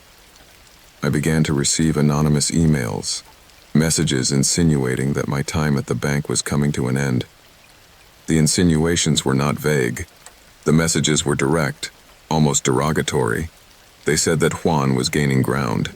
that he had contacts at the highest levels, and that my accomplishments meant nothing if someone with more power wanted to replace me. Worst of all, I could not find the source of the rumors, nor any way to disprove them. Every time I tried to defend myself, my arguments seemed weaker, my position more precarious. The breaking point came one evening as I was returning from the office. I was tired, immersed in dark thoughts that terrified me more than any direct threat. I was walking down the hallway of my building, my mind completely engrossed, when suddenly I heard something. A faint creaking, a sound of footsteps that shouldn't have been there. I stopped in my tracks but saw no one. I thought maybe it was my mind playing tricks, the result of tiredness and the rain that was pounding furiously on the windows of the building. I climbed the stairs to my apartment, but as I opened the door, I felt a shiver run down my spine. Something was not right. The air was colder than usual, and just then, the hallway light went out, plunging the place into a dense, almost palpable darkness. The feeling of discomfort enveloped me completely, but the worst was yet to come. As I entered, I realized that something had changed. My living room window was open, a window I always kept closed, locked, as a precaution. A shiver ran through my body, and my heart began to beat faster. I felt the weight of threat in the air, though at the time I didn't know if anyone was there or if my mind was playing tricks on me. The dim glow of my cell phone light was my only companion as I cautiously scanned the house. Every shadow seemed to move on its own, every corner concealed something. It was then that I saw it. A dark figure standing in the corner of the room, his silhouette barely visible, almost as if fading into the darkness. I don't need to explain to you what I felt at that moment, a terror so deep that it paralyzed me. The figure did not move, but its presence was undeniable. I knew who it was. I knew he wasn't there by accident. Juan had been in my house. The creaking of the floor beneath my feet made me react. I had no time to think. I ran for the door, my heart pounding in my ears. I grabbed the phone, but I didn't know what to do. Call the police? How would I explain what had happened? I had no proof. I had nothing but a feeling of fear and the certainty that, at that moment, my life was in danger. I hid in the hallway, out of sight of the window that I now saw as a risk. The rain was still falling with the same force, pounding the glass furiously. My mind was so racing that I didn't know if I was dreaming or if I was really living that nightmare. I felt a pressure in my chest, the sensation that something terrible was about to happen. And suddenly the door opened with a dry sound. It wasn't Juan, but the feeling that someone was coming towards me was unmistakable. Adrenaline pushed me to act without thinking. I ran to the kitchen, grabbed the first object I found, a small lamp with which I would try to defend myself. But when I reached the hallway, I stopped. Something didn't fit. There was no trace of Juan. The door that had been left ajar had not been opened by him. My mind began to spin, analyzing all the possibilities, but none of them seemed convincing. Hours passed. The rain never stopped. The feeling of danger did not leave me. Uncertainty consumed me, and the next morning, I decided to call the police. At first, they took me for crazy. There was no evidence, no fingerprints, no witnesses.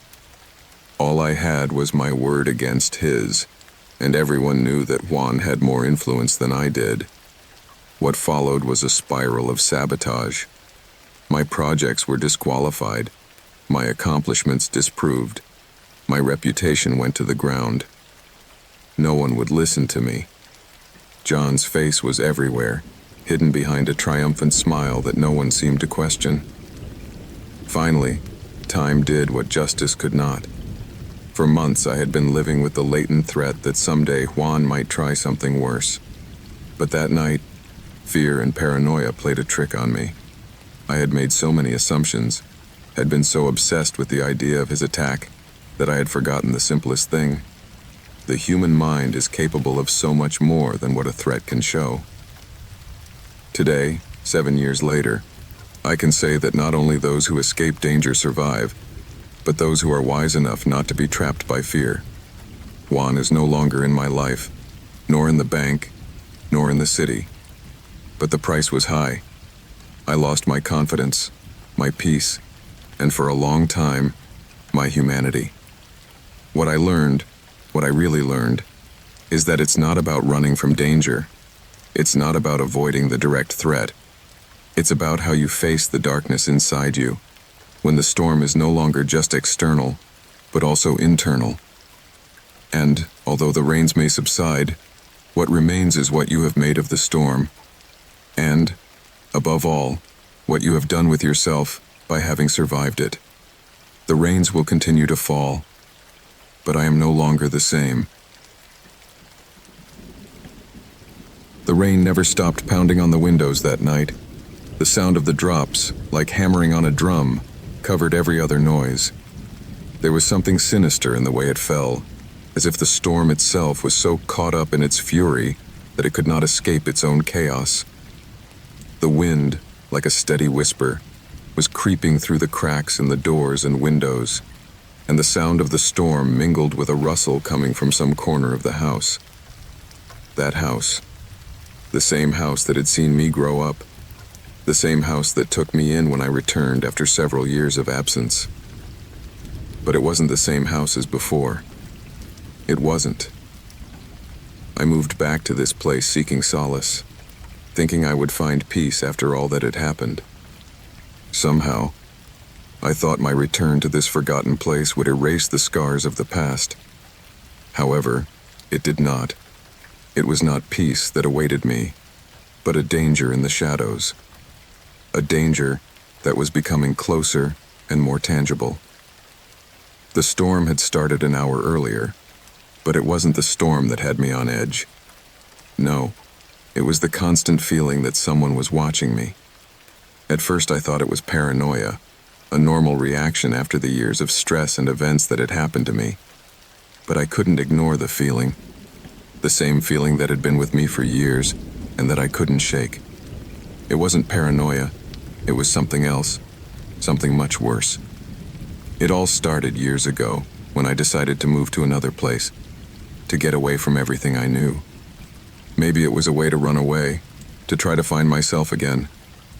I had been living alone, miles away from my family and friends, when a man appeared in my life. A man who, apparently, had many details about me, about my past, about the people I had known. A man who, at the time, seemed so familiar, so trustworthy. This man posed as someone I knew. It was impressive the way he managed to imitate gestures, behaviors, details of people who used to be close to me. He would say things that no one else knew, things that only the closest friends shared. He was so well prepared that I came to trust him without hesitation. Trust was built quickly, without me even realizing it. But it wasn't the trust that led me to tragedy. It was the betrayal that followed. As the months went by, I began to notice that things didn't fit. There was something strange in his movements, something unsettling in his gaze. He was always aware of my movements, and the worst thing was that he didn't seem to do anything but wait, waiting for me to make a mistake. I understood it too late.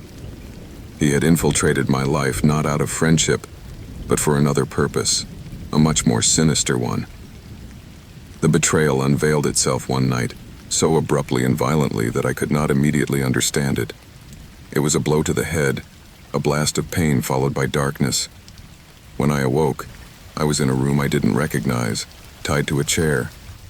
The man who had been my friend was no longer there, but he had left something else behind, a sense of impending danger lingering in the air. As the days passed, I began to receive threats. These were no ordinary threats, no simple message or phone call.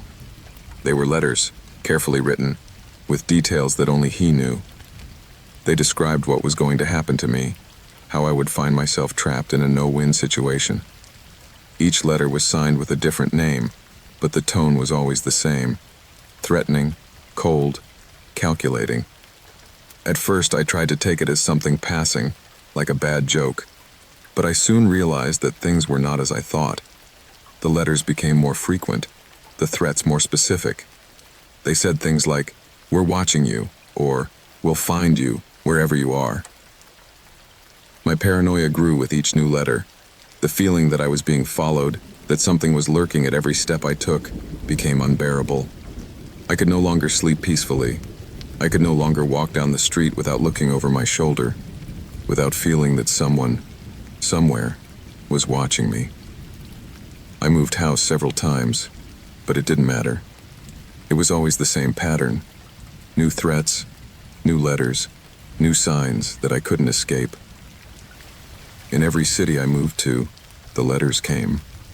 Every job I took, there was something that made me feel watched. The man never failed to appear in my life, even if he didn't physically appear. His words were ever present. His threats stalked every corner of my existence. At first, I tried to ask for help, to report the threats to the police. But they could do nothing. There was not enough evidence, nothing concrete. And besides, something inside me told me that if I told them the whole story, if I told them about the man, about what had happened years ago, they would see me as paranoid. They would see me as someone incapable of handling the pressure of their own mind.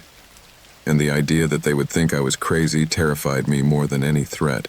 Today, after years of living in fear, I have reached a point where I can no longer differentiate whether the threats are real or whether my mind has begun to play tricks on me.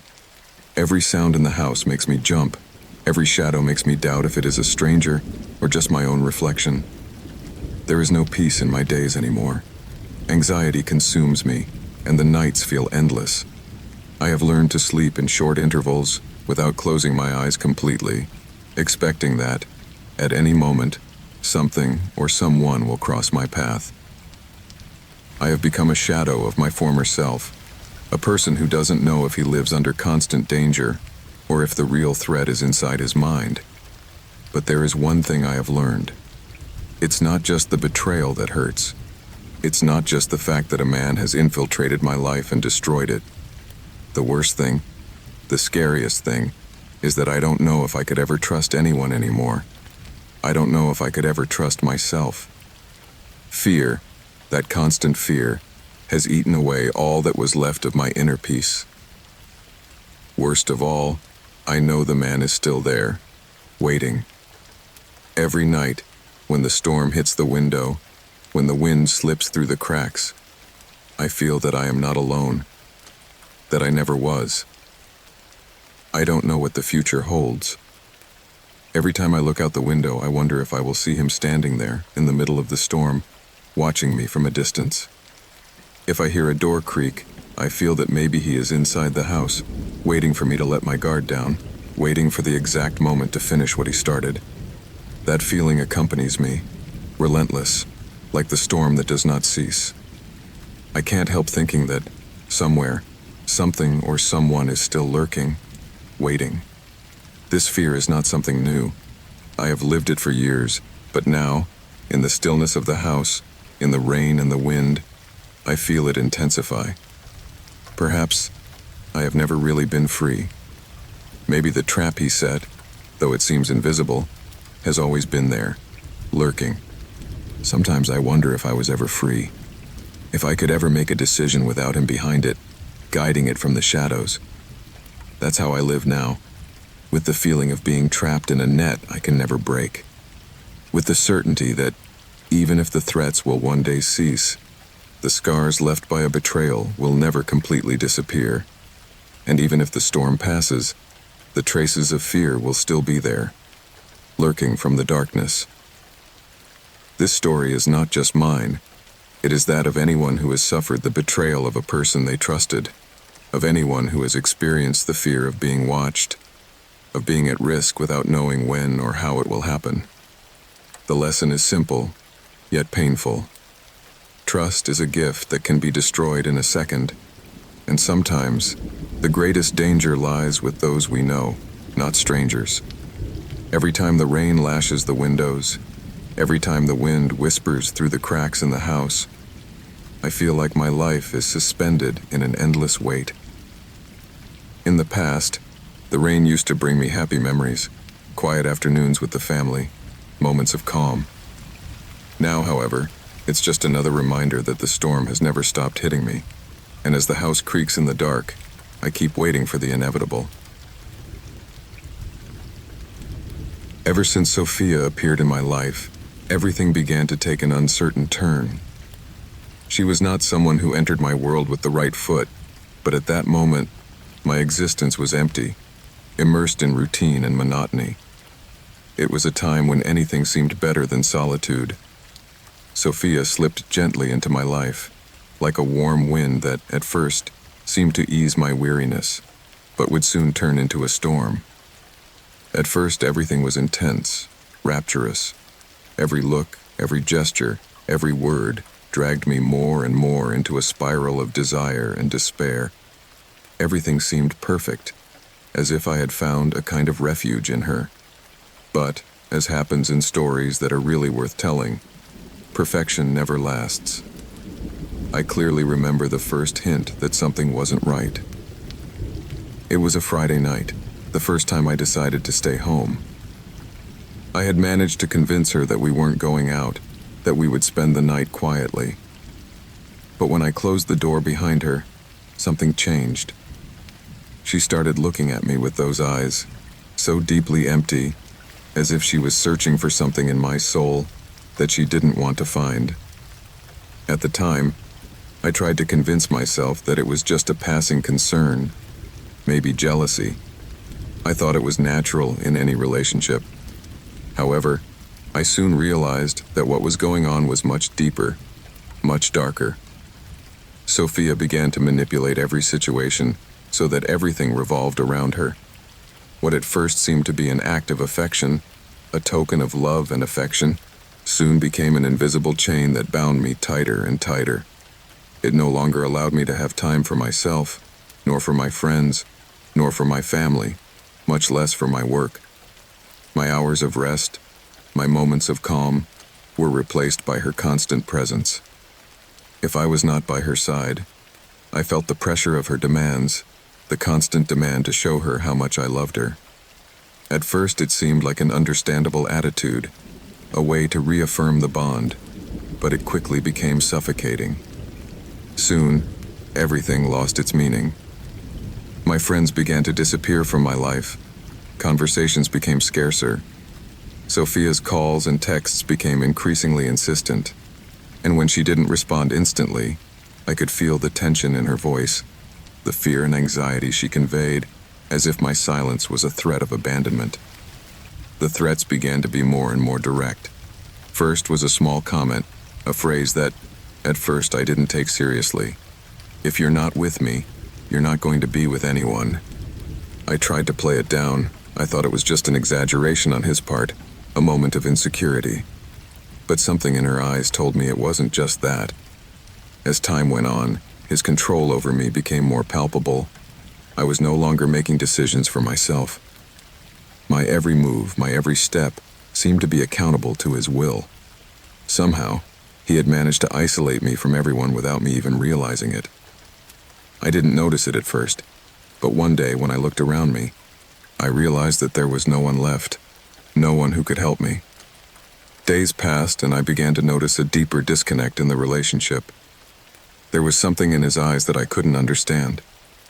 It was as if he was preparing for something, as if there was something I didn't see, a game in which I no longer knew what my role was. The feeling of being trapped in a labyrinth, one that I had not built, but in which I could no longer escape, consumed me little by little. Sophia had become a mystery, an unsettling figure who seemed to always move one step ahead of me. Her hold on me had become a cage, and with each passing day, the claustrophobia of that prison increased. One rainy afternoon, as the sky darkened as if foreshadowing something worse, everything changed. She came home with a strange expression, a kind of revelation that had overtaken her. Thunder rumbled in the sky, as if the world itself was about to shatter into pieces. But what really chilled my blood was the calm in her eyes. She was no longer the same woman I had previously known. Something had changed in her, something much darker and more dangerous.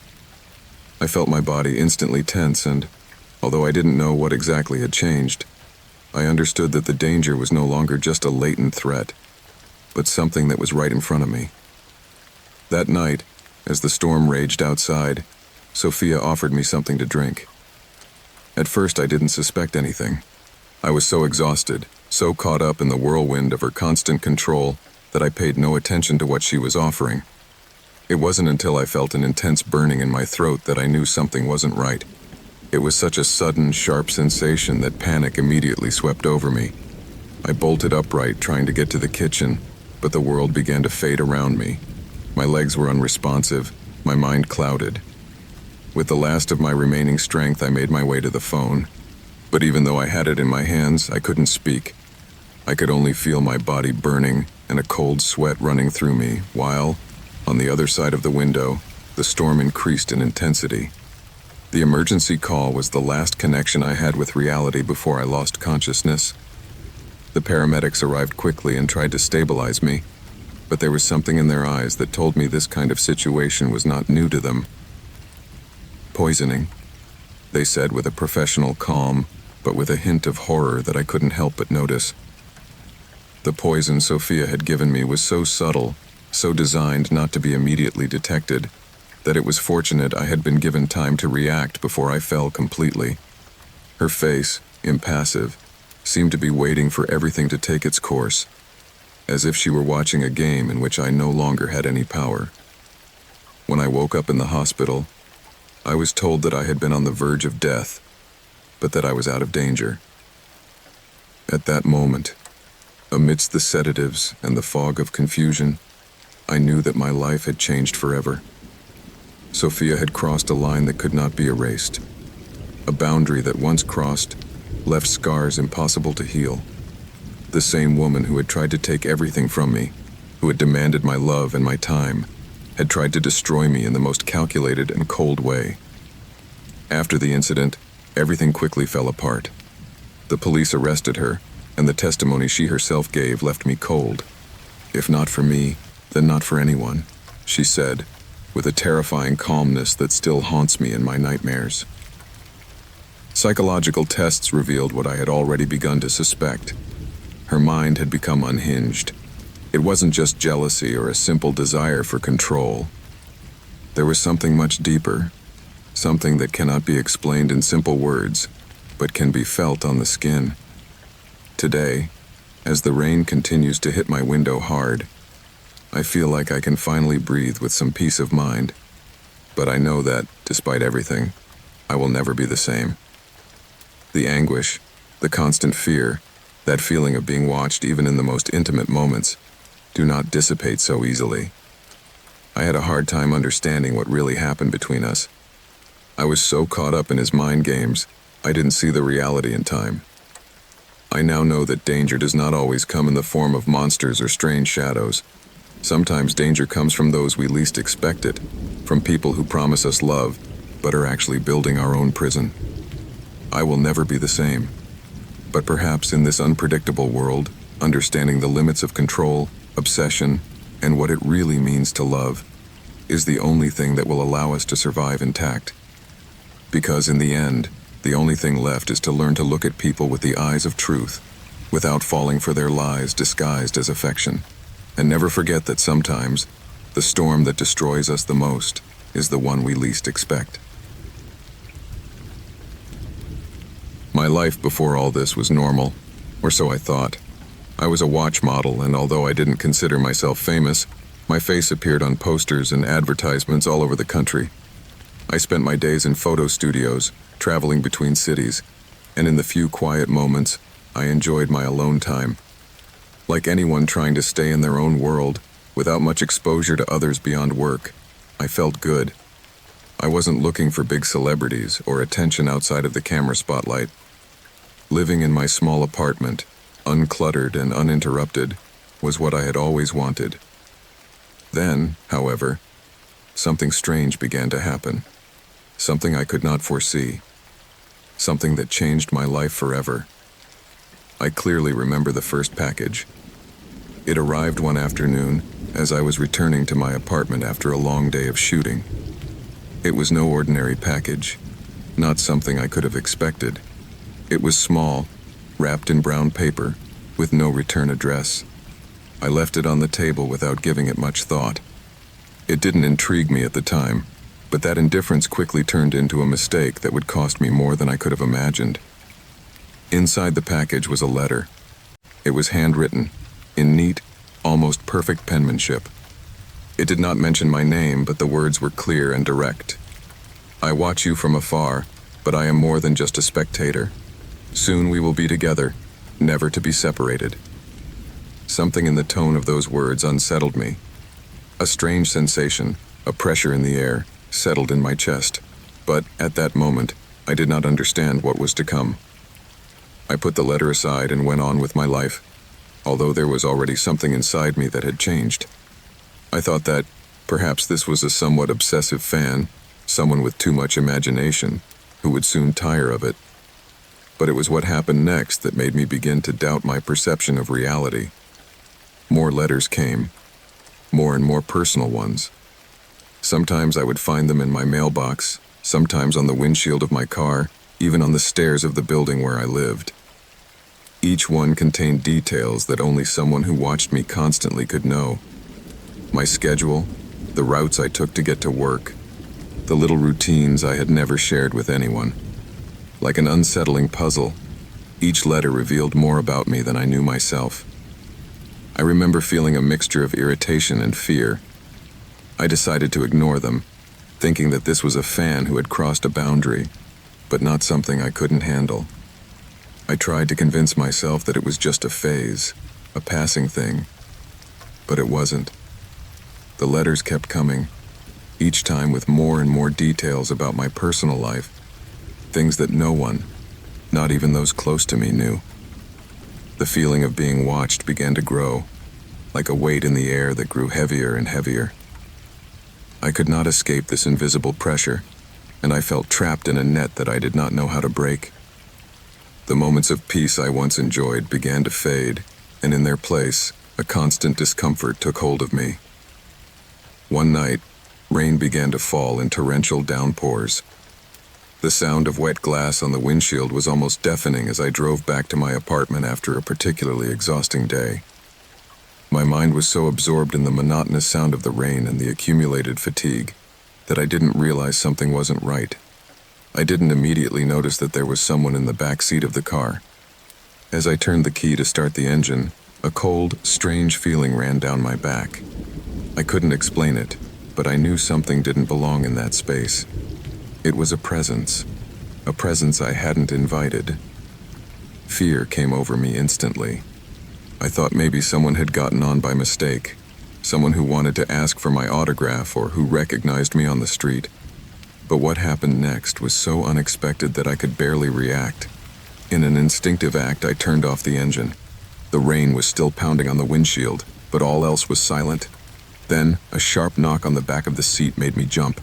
My body reacted out of pure adrenaline. I slammed on the brakes and accelerated without thinking. In the blink of an eye, the car skidded on the wet asphalt, losing control and crashing into a tree in the ditch.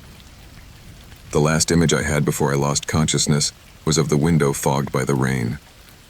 A face, expressionless, stared at me from the back seat. The same face I had seen so many times in the letters, but now completely distorted by the fog. And then, everything faded into darkness. I woke up in the hospital. Everything was confusing.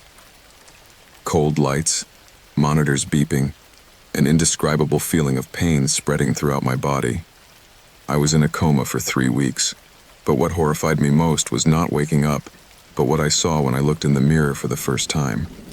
My face was no longer the same. My scars, the burned and deformed skin, the look that now reflected something dark, something I had never known before, terrified me. The accident had changed everything. My appearance, my life, my identity. But the worst thing of all was not just the accident. It was what happened next. The woman who had been in the back seat, that presence that had been watching me, did not survive. She died on impact, as did my illusions that this could all have been just a bad patch, an isolated experience. The dread I felt no longer had any logical explanation. What had begun as something strange had now become a nightmare that had no end. The physical pain I endured during those 3 months of recovery was nothing compared to the darkness that took over my mind. Memories of the letters, that constant feeling of being watched, began to echo in my head like an unstoppable echo. They kept repeating over and over again, and with them, the idea that perhaps everything that had happened had a purpose that I still didn't understand.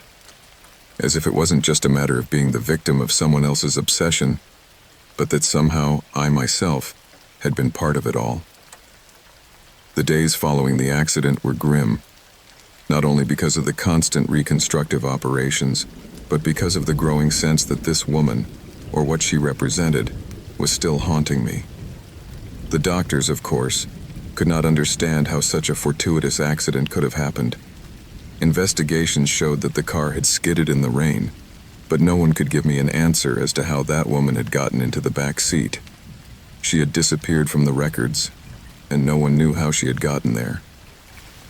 Slowly, I began to think that maybe it had all been a coincidence, a series of strange circumstances.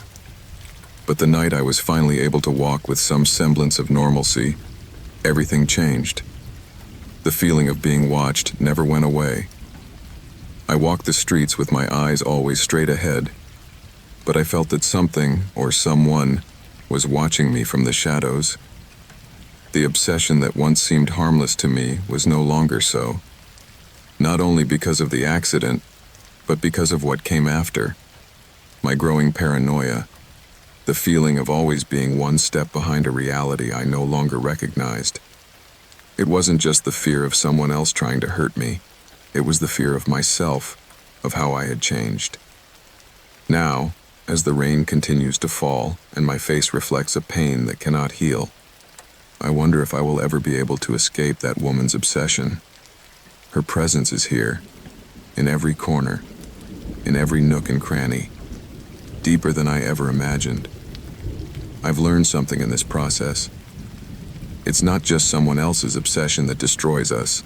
Sometimes it's our own, because when someone becomes obsessed with us, they drag us into an abyss where we cease to be who we were, where our own shadows become as real as those who once tried to destroy us. Fear does not always come from the unknown. Sometimes the real fear is seeing that what we fear is within ourselves, because when everything we know begins to crumble, we discover that sometimes the real monster is the one we can't see, the one that grows inside us when we stop being who we were. My name is Victor, and I don't know how to start this story. In fact, if I'm honest, I'm not even sure if I'll ever finish it. But I feel that somehow I need to share it. Someone needs to know what happened. Someone needs to hear the truth, even if it's just a distant echo that dissolves in the storm of memories that still haunts me. Maybe, hopefully, someone will manage to save themselves from what I couldn't avoid. That night, exactly 2 years ago, began like any other. The rain lashed the empty streets with a fury that hadn't let up for weeks. It was the same endless storm that had shaken the city, a constant peal of thunder and drops crashing to the pavement, as if the sky was trying to drag us all into the deepest depths of darkness. There was no sign that anything was about to happen, just the monotonous sound of the rain and the hum of my car's headlights cutting through the fog.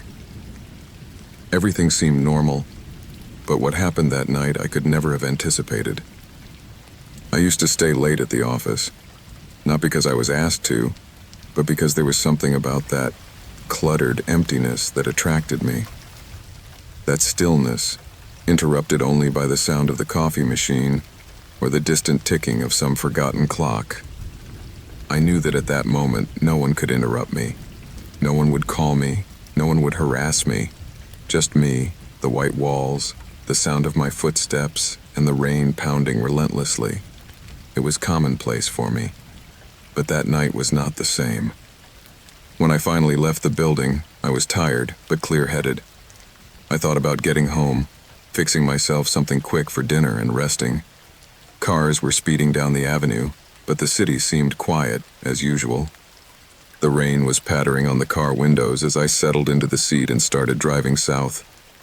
Street lights flickered from time to time, and the sound of tires on water mixed with the rumble of thunder. At first, everything seemed calm, just another night. However, something changed, something strange, something that I could not identify at the time, but that I have never since managed to forget. It was then that I felt I was not alone. A car appeared behind me, keeping a considerable distance, but enough to make me feel uncomfortable. At first I ignored it, thinking I was simply driving slower than the rest. I sped up a bit, hoping the car would be left behind. But it didn't. It sped up too, and that uncomfortable feeling settled on me, like a heavy weight on my chest. There was nothing particularly remarkable about that car, or its driver, but there was something about its presence, something disturbing. Its persistence. It just kept being there. It accelerated when I accelerated, braked when I braked. I could see the lights reflecting in the mirrors, but I couldn't make out anything else.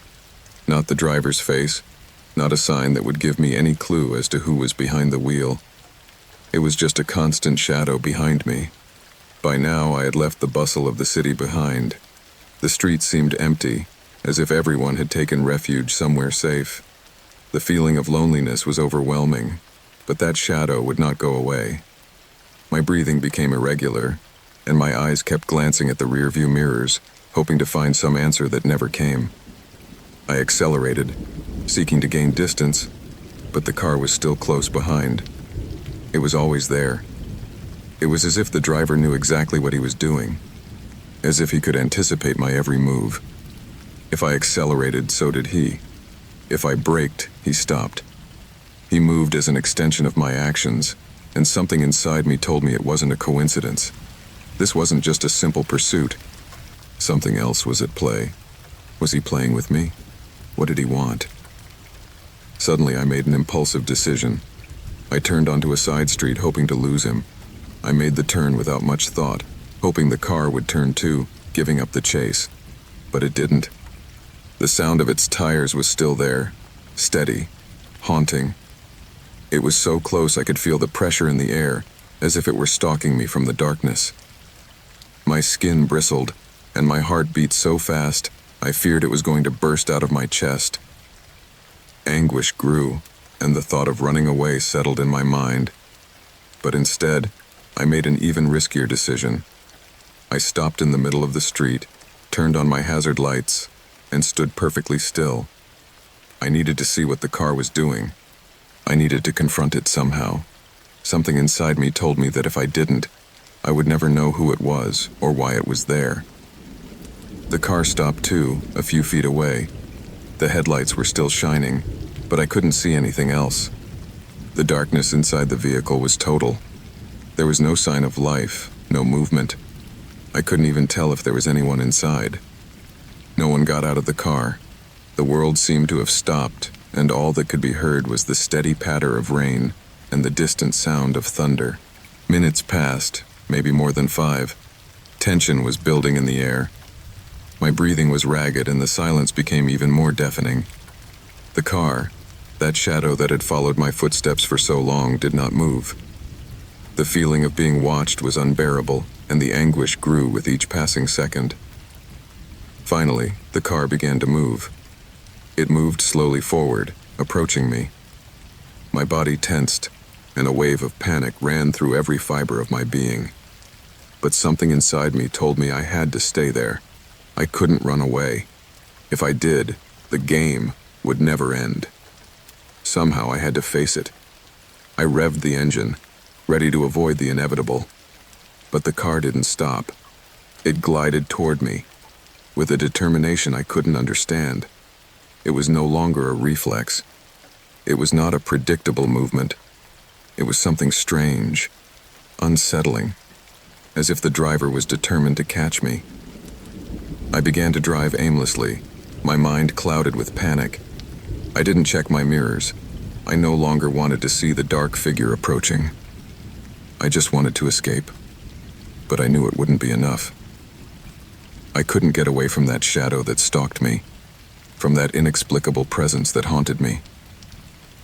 I took a shortcut, a road I knew well, but when I came to a usual curve, I encountered an obstacle. A truck stopped without any explanation. My brakes screeched in an attempt to stop, but it was useless. I skidded, lost control, and the impact was inevitable. I hit the steering wheel hard and the world faded into darkness. I woke up in the seat of my car. The rain was still coming down hard. The sound of thunder seemed closer than ever, and my breathing was still ragged. Everything was hazy, but a strange feeling was running through me. Something was not right. I looked around, but the car that had chased me was gone. It had disappeared. There was no trace left, no sound of tires, no lights that had shone in my mirrors. Only the storm. I didn't understand what had happened.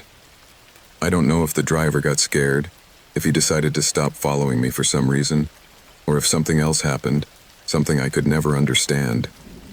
All I know is that, after that night, I was never the same. 2 years have passed since that night, but the image of the car still haunts my mind. The chase, the feeling of being watched, stalked, that anguish that never fades. I never knew who he was or why he followed me. I never had time to understand his motives, if he ever had any. Now, as I write these words, the rain is still falling, and the city is still the same. The wind is still whispering in the distance. I keep driving, but I never feel safe. I have learned something important in those moments of despair. It wasn't the chase that really terrified me. It wasn't the risk of being run over. What really terrified me was the certainty that there is always something lurking in the shadows, waiting for the right moment to take the next step. Because in this world, sometimes, the greatest danger is not in what you see, but in what you will never come to understand. And if you ever find yourself in a situation like mine, remember this: terror is not always a scream or an apparition. Always a scream or an apparition. The real terror lies in the mind of the one who follows you, in the stillness of the darkness that stalks your life without you knowing it. It is not the storm that pushes you to the edge of the abyss. It is the certainty that you don't know why you are there. I was never a person who believed in luck or destiny, but today I have no choice but to think that all this has been written somehow, like a script with no return, a closed cycle that only stops when, at the end, one of the actors is no longer there. Maybe that's why I feel so oblivious to what happened, as if I were watching my life from the outside, waiting for it to end and for the rain to wash away the traces. It all started years ago when I met Diana. She was everything a man could want: intelligent, beautiful, determined. There was something in her eyes that, when we met, left me speechless. She was the kind of woman who could captivate with just a look, who could alter the course of your life without barely noticing it. But what I didn't know until much later, what I never imagined, is that her life not only moved at my pace, but that there was another, darker pace, one that escaped into the shadows of her past. Juan was the first man I knew had loved Diana, and he was also the first man who, for some reason I never fully understood, began to follow me. At first it was something subtle, almost imperceptible, like a shadow that one feels without seeing it. I paid no attention to it. I was concentrating on my life, on my projects, on the woman who was beginning to be part of my future. Diana had been my refuge, the reason why I woke up every morning with the illusion of a better day. However, that apparent tranquility soon began to crumble. The first signs of what was to come were not obvious. Sometimes Diana would mention Juan in their conversations, but always in a casual way, like someone who talks about an ex without her voice betraying any deep feelings. I didn't think anything of it. I didn't question her. After all, we all have a past, don't we? But Juan wasn't satisfied with just being part of Diana's past. Soon, he became an unsettling presence in my life. At first, his following seemed harmless. A couple of glances across the street, the odd message or two. But what really alarmed me was what happened one night when the storm swept through the city. It was a particularly rainy night, and I was at home, brooding, deep in my own demons. The sound of the rain pounding on the windows was almost deafening, as if the storm wanted to destroy everything. In that chaos, I saw a figure. I didn't understand who it was at first. I only made out a shadow on the door, someone standing outside, looking at me through the glass. I didn't pay too much attention to him until his gaze was fixed on me. It was Juan. His eyes, cold as steel, penetrated me with an intensity that froze me completely. His presence was not only physical, but imbued with a palpable menace. I didn't see him again until weeks later, when his presence became more constant, more aggressive. Juan was no longer just the shadow in the window. Now he was a constant in my nights, a whisper behind closed doors, a name repeated in the murmurs of the city. No one knew what was going on in my head, and no one cared. People thought it was paranoia, a mind game I had created for myself. But no, it wasn't paranoia. It wasn't paranoia. My life with Diana became more tense, more dangerous. The quiet moments disappeared, and what was once love had now become a war of silences. Diana, who had been my refuge, was now a bond that united us both, but in a perverse way. She apparently didn't see the problem, or maybe she didn't want to see it. She was caught between two worlds, and no matter how hard she tried to escape, something was holding her back, something she could not free herself from. But I could. I could see reality. And when it all exploded, it wasn't a surprise. It was a release. It was on that rainy night that everything changed. The storm began to fall harder than ever. The city shut down, the lights flickered, and the sound of water crashing against the windows covered everything else. I was at home, alone, thinking about what was to come.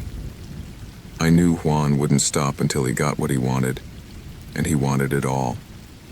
Juan had lost his mind after the divorce. Everyone knew it, but no one dared to stop him. No one understood. No one saw what I saw. That the man Diana had been with, the man who had shared her life, was now nothing more than a specter of revenge. A specter with cold eyes and bloody hands. The obsession had consumed him completely. Years of suffering had warped his mind, and all that remained of him was his desire to destroy me. That night, I prepared myself for the worst. I knew it wouldn't be easy, but I also knew I could no longer live in fear. I could no longer be the target of his madness. Juan not only wanted to destroy me, he wanted to erase me from the map, from Diana's memory, and no one had told him that I was not an easy man to eliminate. I armed myself. I made sure that every move was calculated, that every step was part of a trap that, at some point, would catch him. The place was dark, away from the city, far from the lights that could give me away. The sound of rain covered everything, and the storm turned the ground into a sticky mud, making any attempt to escape even more difficult. If it was going to be the end, I wanted it to be on my terms. He arrived without a sound. At first, I only heard the rustle of tree branches swaying in the wind. I knew he was near. I could feel him. Those kinds of presences that you can't see, but you know. Each time the rain came down harder, his figure blurred in my mind, but his shadow was the same. The weight was endless. The drops of water fell on my face, cold as knives. The hours passed, and the silence of the night seemed to take over everything. But I didn't move. I didn't make a sound. I was aware that any mistake in my actions could have definite consequences. And then, I saw it. He was a shadow among the shadows, moving with a determination that only a man who has lost everything can have. I was not surprised to see him. I knew it would come sooner or later. What I didn't know was that that night would be different, that I was no longer the man I had been before. There were no words. There was no shouting. Just two men facing each other, one with the intent to kill, the other with the intent to survive. What happened next is only a blurred memory in my mind. One blow after another, a sound of bodies colliding, of desperation and fear. Juan's hands, full of fury, hit me with the rage of a man who had been stripped of everything. But I also felt a strength I did not know. Fear no longer paralyzed me. There was something in me that had awakened, a silent fury that pushed me to fight for my life. When it was all over, the rain stopped, as if the sky decided it was no longer necessary. The air cleared, and the darkness ceased to be thick, at least for that night. I saw him lying there motionless, and I knew I no longer had to fear him. I no longer had to live on constant alert. I no longer had to be his victim. Now Juan was behind bars, serving his sentence, while I could breathe freely. The peace I had dreamed of finally came, but not without sacrifice. What gave me pause was not only the revenge I had so longed for, but the constant question that never ceased to haunt my head. Who is the real monster in this story? People change, but pain, rage, and despair seem to have an eternal way of manifesting itself. Maybe Juan wasn't the only one to blame. Maybe I was, for not seeing the storm coming, for not stopping the madness before it became hopeless. Maybe we are all responsible, in some way, for the suffering of others. The rain came again, but this time it didn't scare me. It was just rain, and with it, an unsettling calm. My name is Orlando. For years now, nights have haunted me, not only because of the darkness, but because of the constant sound of the rain hitting the windows. 4 years. 4 fucking years that have brought me to the edge of sanity, to the limit of my existence, and all because of the insistence of a man I can't get rid of. Every step I take, every corner I walk, I feel his gaze, his presence, always lurking. But I'm no longer afraid. No more. Today, at last, I am going to face him. The rain falls with unusual violence tonight. The drops hammer with such force against the ground that the sound becomes a constant pressure on my chest. My footsteps dip into the puddles, creating distorted ripples that slowly dissipate, like my thoughts. It's the first time in a long time that I've left the house without constantly looking over my shoulder. But today, I can't afford to be weak. Today, I must face the inevitable. For years I have noticed something strange in my life, as if I am trapped in a routine in which I am only a supporting actor. I remember the first encounter, the first time I noticed something strange, a presence in my periphery, a furtive glimpse through a window, a shadow moving just outside my field of vision. But I never imagined that something so subtle would become an obsession. The obsession of a man who couldn't stop following me, watching me, making me feel small, vulnerable. At first, I tried to ignore it. I thought it was just a coincidence, but time proved otherwise. More and more, his gestures became clearer, more evident. The feeling of being watched wouldn't let me sleep, and when I did, the dreams became nightmarish. The house, the work, the places I visited every day became the scenes of an endless hunt. It did not let me breathe. My life began to break down, although I did not accept it. I thought I could run away, change jobs, move, change my phone number, delete my presence on social networks. But nothing was enough. He would always find a way to show up, to make me feel his presence. It was as if he was chasing me in a game I couldn't escape from. He followed me, watched me, studied me. The worst thing was the silence, the stillness of the rain against the window, the creaking footsteps of someone approaching, the deep and almost inaudible breathing, as if the night itself had become his accomplice. The fear came not from physical contact, but from the certainty that somewhere, just out of my reach, someone was stalking me, waiting for the right moment to catch me. Sometimes I thought it wasn't real, that everything I felt was just paranoia. But as I looked at the small details, the footprints in the wet dirt outside my house, the scars left on the car door, I understood that I wasn't going crazy. There was someone out there, and he had no intention of stopping. One evening, after days without sleep, I decided I could no longer live with this uncertainty. I couldn't anymore. If there was one thing I feared, it was becoming a shadow, like him, someone who no longer existed in reality, someone who was completely irrelevant. I was not going to be that kind of person. I had to face my fear, and to do that, I had to face it. I couldn't afford to be a victim anymore, not of him. It was a stormy night when I finally saw him across the square. His tall, shadowy figure was silhouetted against the dim streetlights. The rain was still falling furiously, and people were taking shelter in nearby stores and cafes, as if they were afraid of the storm. But I was not afraid of the storm. No, the danger was in front of me, in the form of that man who silently watched me from a distance. There was no turning back. Fear turned to rage, and rage to action.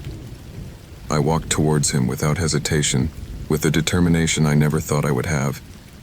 Every step echoed on the wet pavement, the sound of my boots mixed with the rumble of thunder. He didn't move, didn't approach or give any sign that he planned to flee. He looked at me with an unsettling calm, as if he already knew what I was going to do. The rain lashed my face and the wind blew hard, raising small curtains of water that blurred my vision. As I got closer, I felt a shiver down my back. His presence was suffocating, as if the air had become thicker.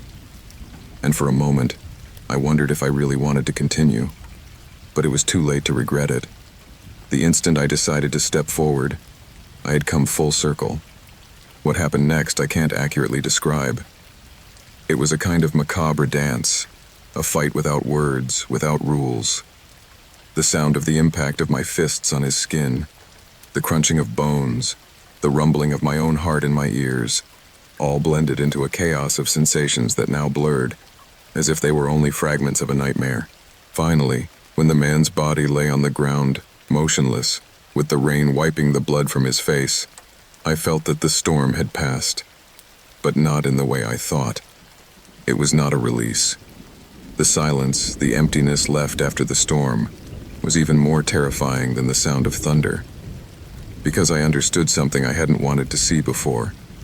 No matter how hard you fight, terror doesn't go away just because you decide to face it. Terror lives inside you, and the moment you think you have conquered it, it possesses you even more. People began to slowly emerge from their shelters as the rain subsided. There were no witnesses. No one saw what happened.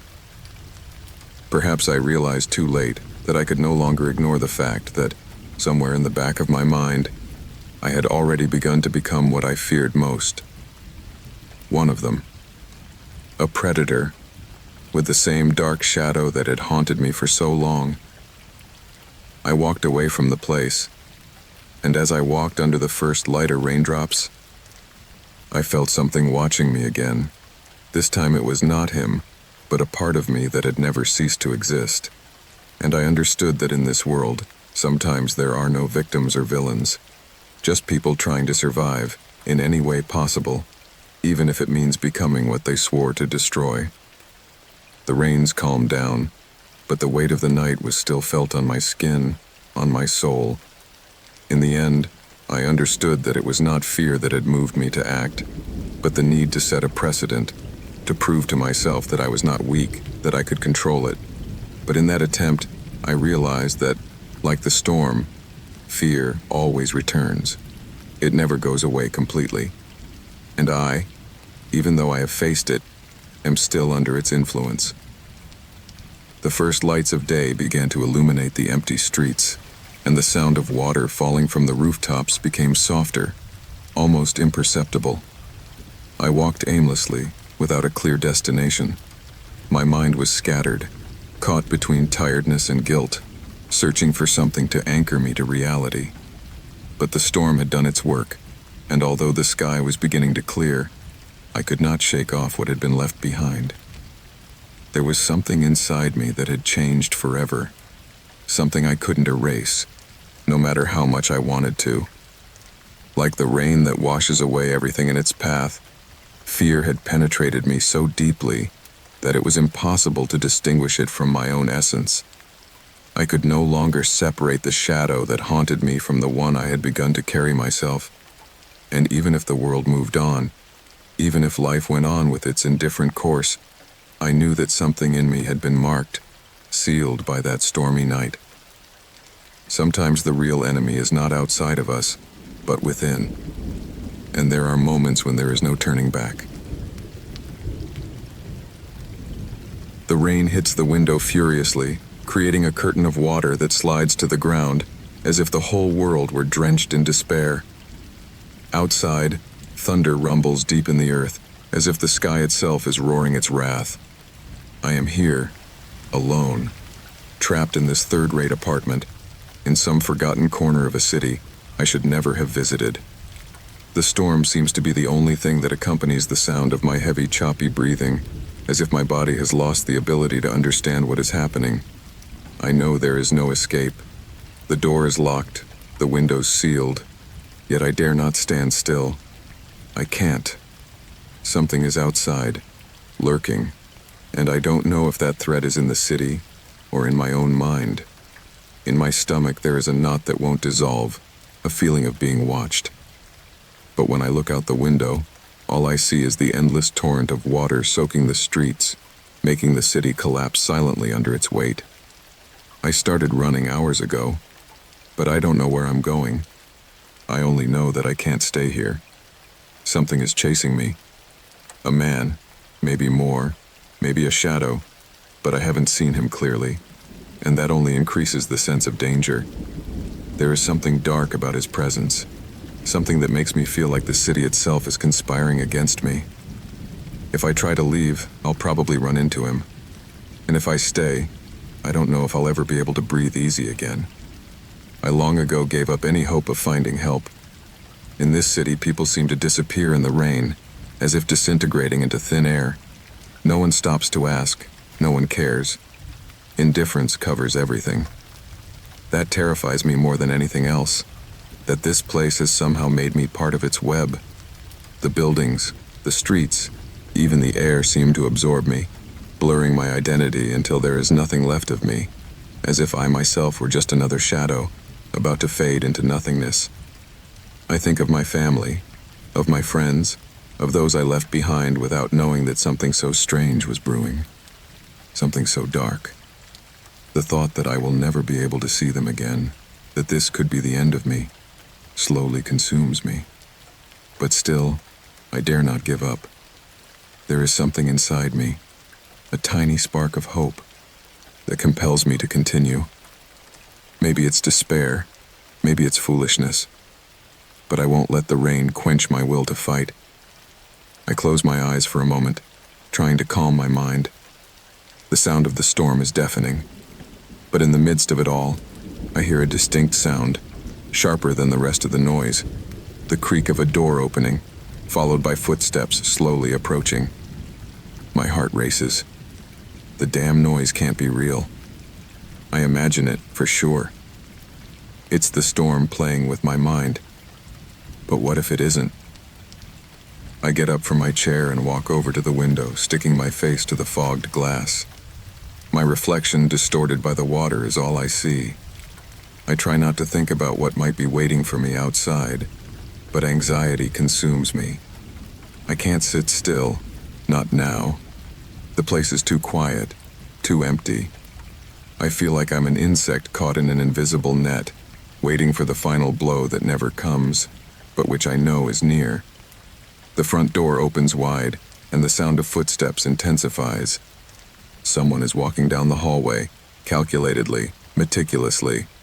It's the kind of sound that sticks in your chest and makes you realize that you are not alone, that there is something watching you from the shadows.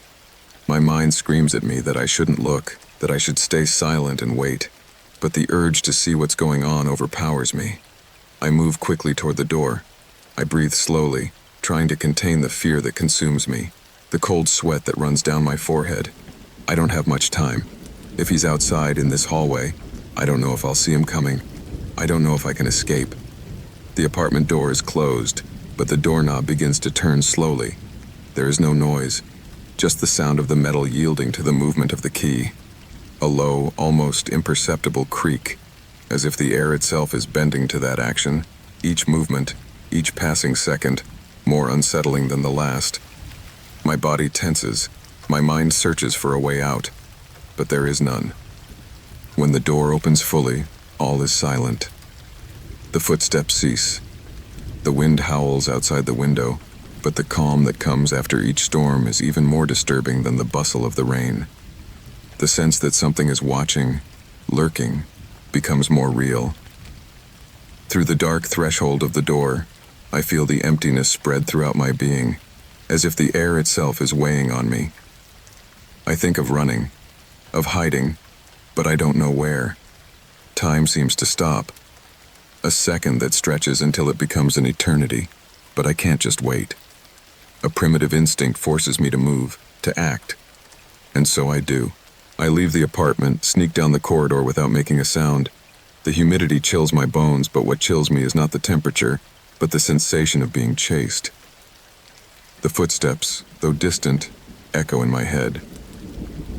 There is no turning back. I'm caught in a net I can't see, but I know it's there. And I feel, deep inside me, that my movements are being watched.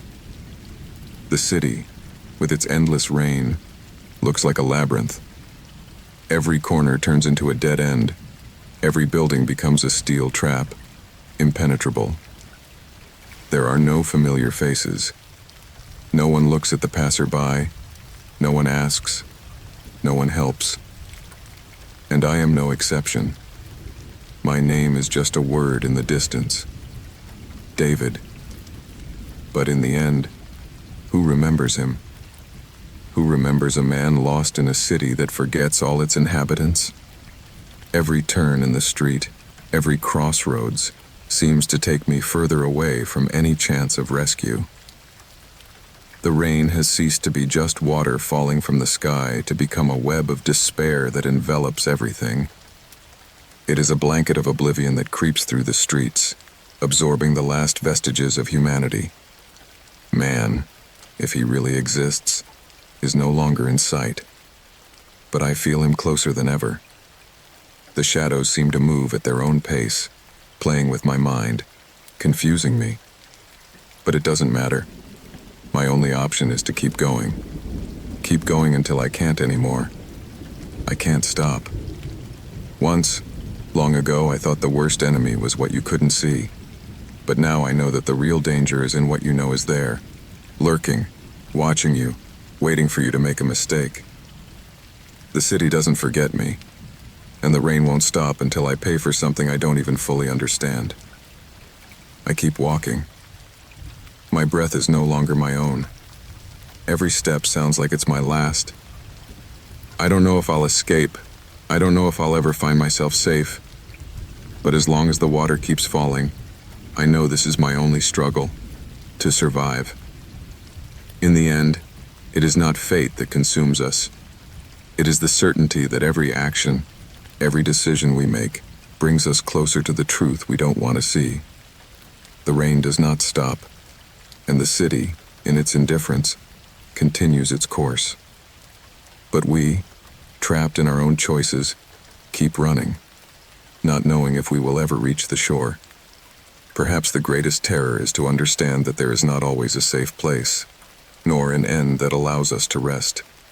Flight is the only option, the only constant, and as we move forward, we realize that, perhaps, there never was any escape. The storm will continue to fall, and the city, faceless, will continue to watch. What awaits us in the darkness?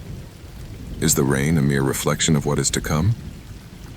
The answer is hidden in the very echo of the footsteps echoing in the night. Nothing is what it seems.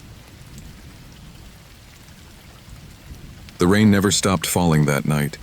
It pounded on the windows with such uncontrolled fury that I couldn't tell if it was thunder or just the sound of water hitting glass.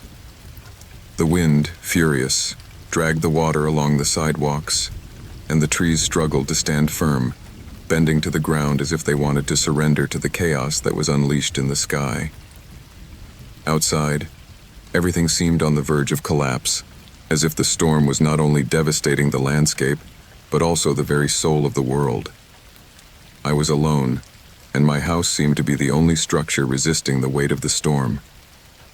Sitting on the couch, with the lights off and the curtains closed, I couldn't stop thinking about what had happened.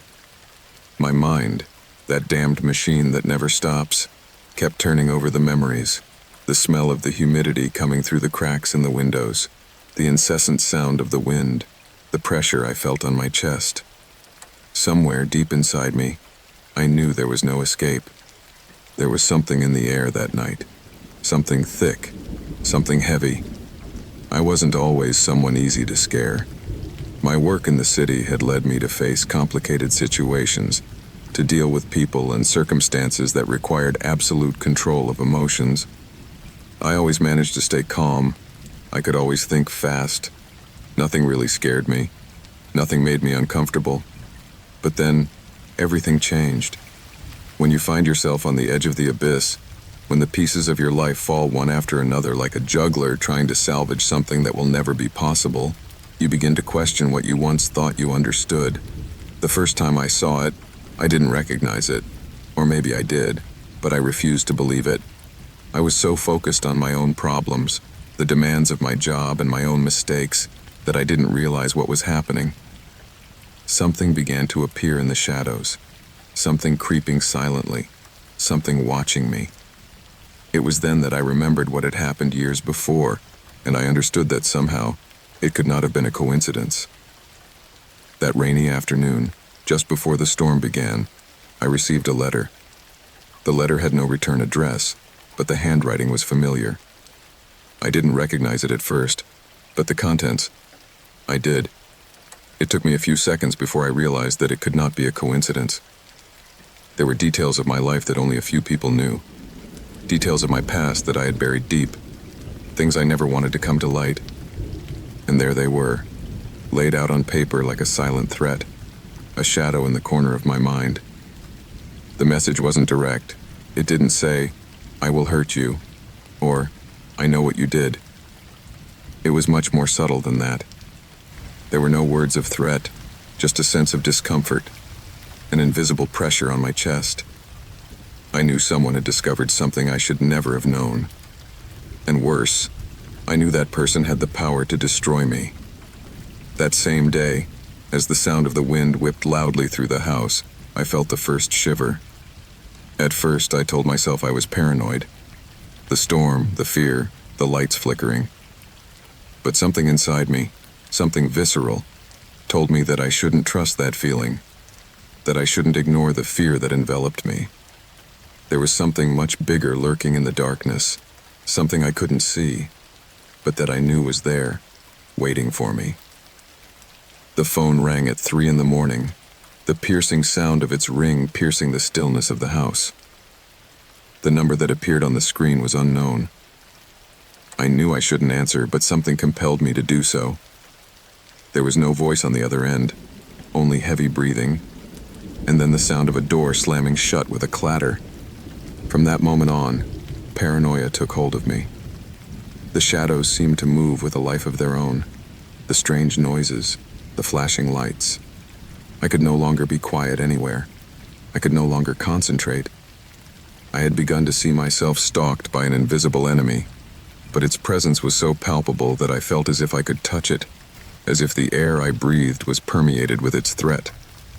I could not escape that feeling. Somehow, everything felt like a trap. Every step I took, every movement, was part of a larger plan. Something stalking me, watching me relentlessly. The hours passed and the rain did not stop. I was home, alone, trapped in my own mind, surrounded by the storm, but also by a much more dangerous presence.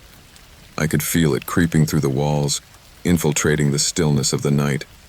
There were times when I thought I heard something out of place, something that didn't make sense, but I couldn't place it, couldn't shape it. I knew someone had been watching my every move. The next few days were a spiral of paranoia and despair. Every time I left the house, I felt that someone was following me, that my steps were not my own, that someone else was controlling my destiny. Every place I went, every corner, every street became a threat. I was no longer able to tell if my mind was playing tricks on me, or if someone was really after me. However, as time went on, it became clearer and clearer to me that this was not just a game. there was something much more macabre, something much darker behind it all.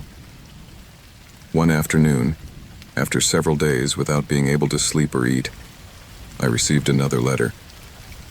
This time, the handwriting was darker, firmer, as if the sender was getting closer and closer. There was no need for more words, because all it contained was a picture of me, taken without me realizing it.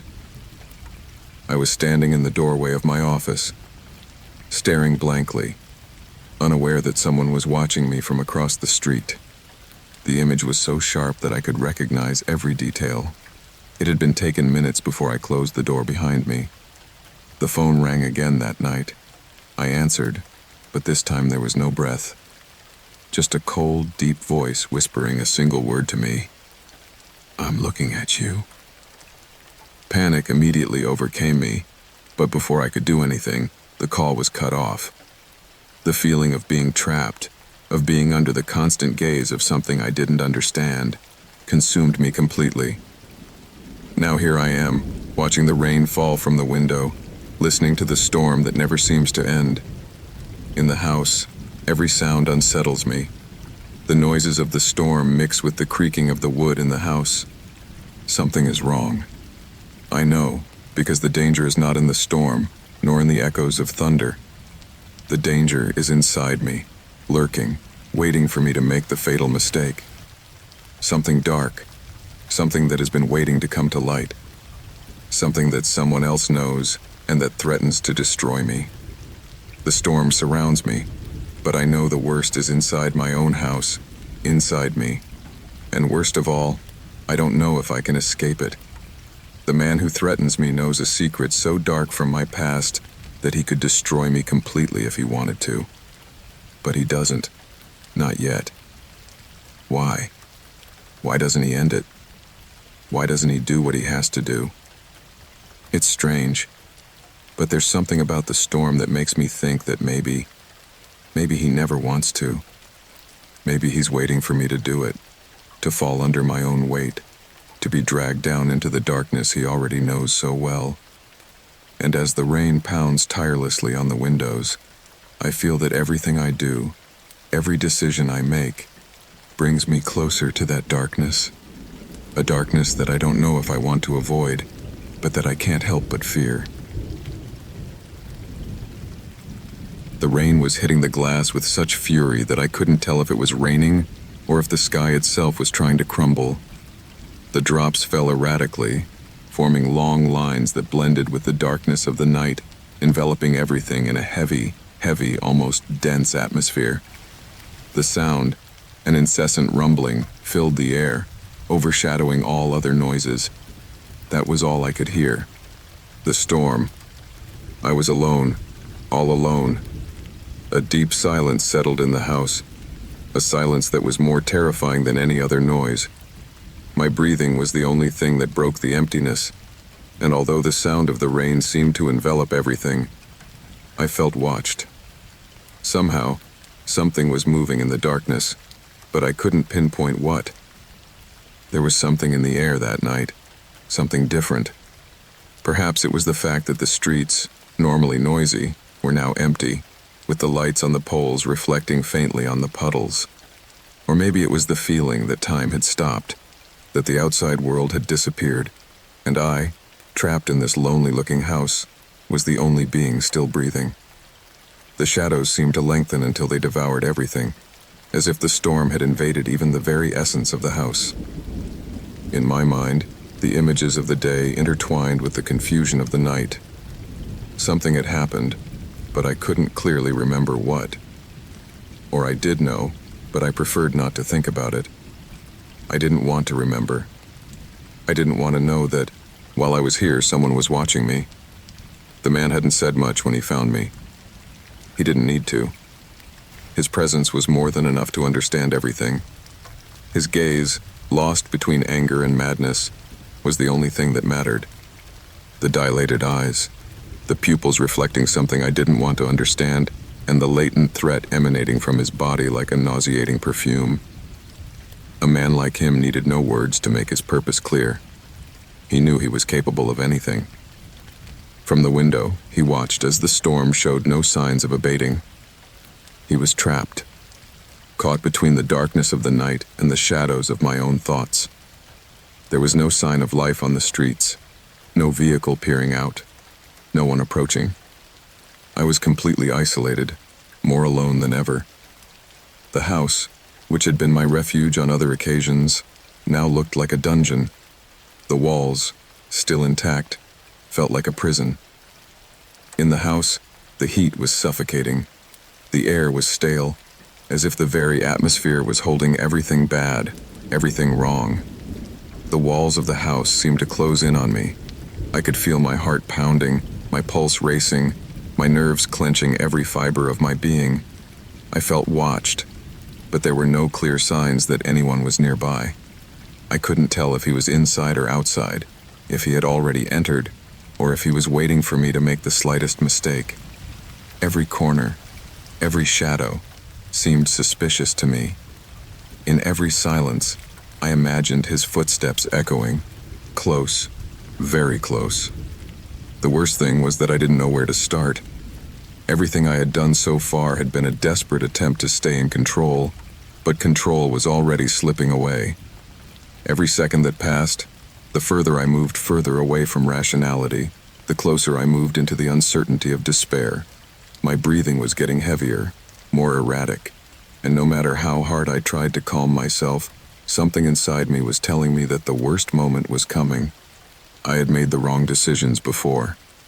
I thought I could trust certain people, that I could feel safe, that the world wasn't as full of monsters as the books or the movies said.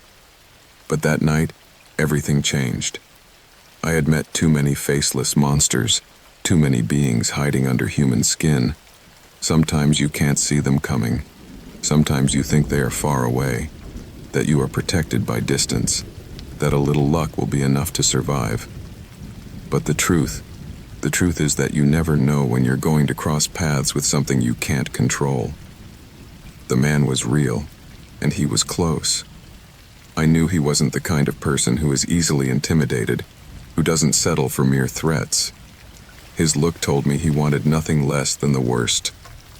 He wasn't afraid of the consequences, and I, standing there, helpless, felt like a cornered animal, waiting for the next move to be the last. How had I gotten here? When was the exact moment when everything changed? I hadn't moved from the spot. My eyes roamed every corner of the house, searching for some sign that I could escape, that I could do something to protect myself. But the storm covered everything. The deafening sound of the rain disoriented me, overrode my senses. The windows, clogged with droplets that slid uncontrollably, reflected my face, distorted by the inner turmoil. It seemed as if the place was crumbling around me, although in reality everything remained intact. It was the mind that was crumbling. The anguish was growing with each instant, like an invisible shadow that was taking over my being. As the hours passed, the fear did not dissipate, but only intensified. The idea that he could be just a few steps away, waiting for me to make a single mistake, tortured me. The danger was there, palpable, within reach, and yet it was so intangible that I struggled to give it form. My mind was a whirlwind of chaotic thoughts, and at times I didn't know if I was dreaming, or if I had already crossed a line from which I could not return. The uncertainty was choking me. Time seemed to dilute, to melt away like water running down glass, impossible to catch. Time seemed to have stopped, or perhaps it was me who could no longer perceive it correctly. The sound of the storm, once a distant echo, was now all I could hear. And in between those echoes, an unsettling feeling came to me, the certainty that the man was closer, but I could see nothing. The shadows were lengthening and the dark corners were becoming more and more menacing. I could feel him, as if his presence hung in the air, an invisible burden crushing me. In the end, it didn't matter how long I waited. It didn't matter how many times I looked toward the door or tried to listen for footsteps, because everything I had built up in my mind as protection crumbled when the door burst open. The storm, as if nature herself had orchestrated it, collapsed in a single roar. I, standing still, dared not move. One step, Just one step would have been enough to end it all. The house, the shelter, was no more. The man was there. The man's presence was there.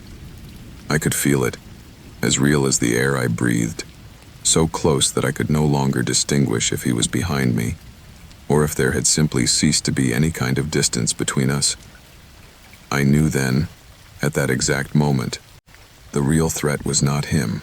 It wasn't even the storm. The real threat was in the human mind.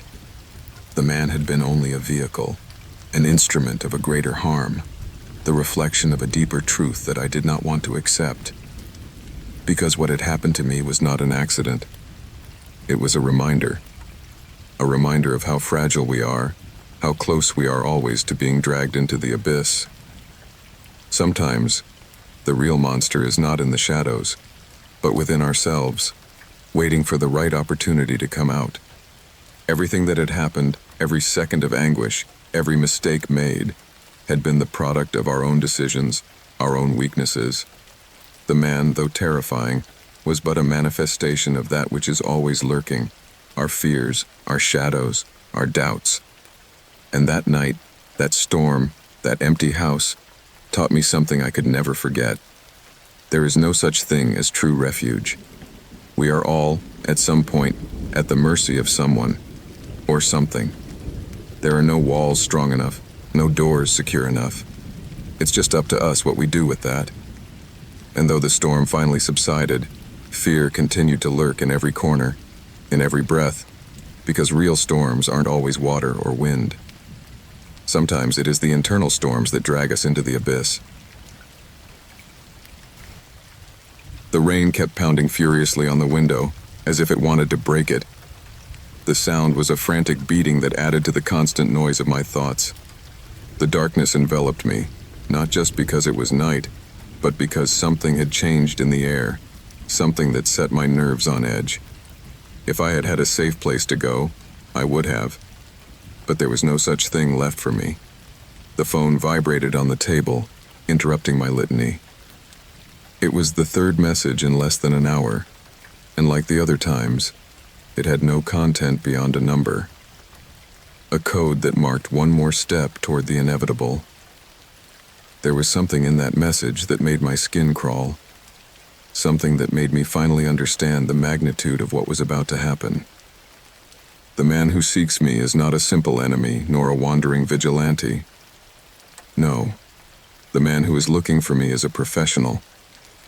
And worst of all, he is not just one man. He is backed by a network of shadows, a criminal organization so vast that I have not managed to fully understand it, but enough to know that his arm is long and merciless. I was in the wrong city, at the wrong time, and my gut told me there wasn't much time left. It wasn't the first time I found myself on the run anymore. It wasn't. But the circumstances were different this time. I wasn't the hunter. I was the prey. And as the rain pounded hard against the window, I felt the weight of my paranoia crushing me.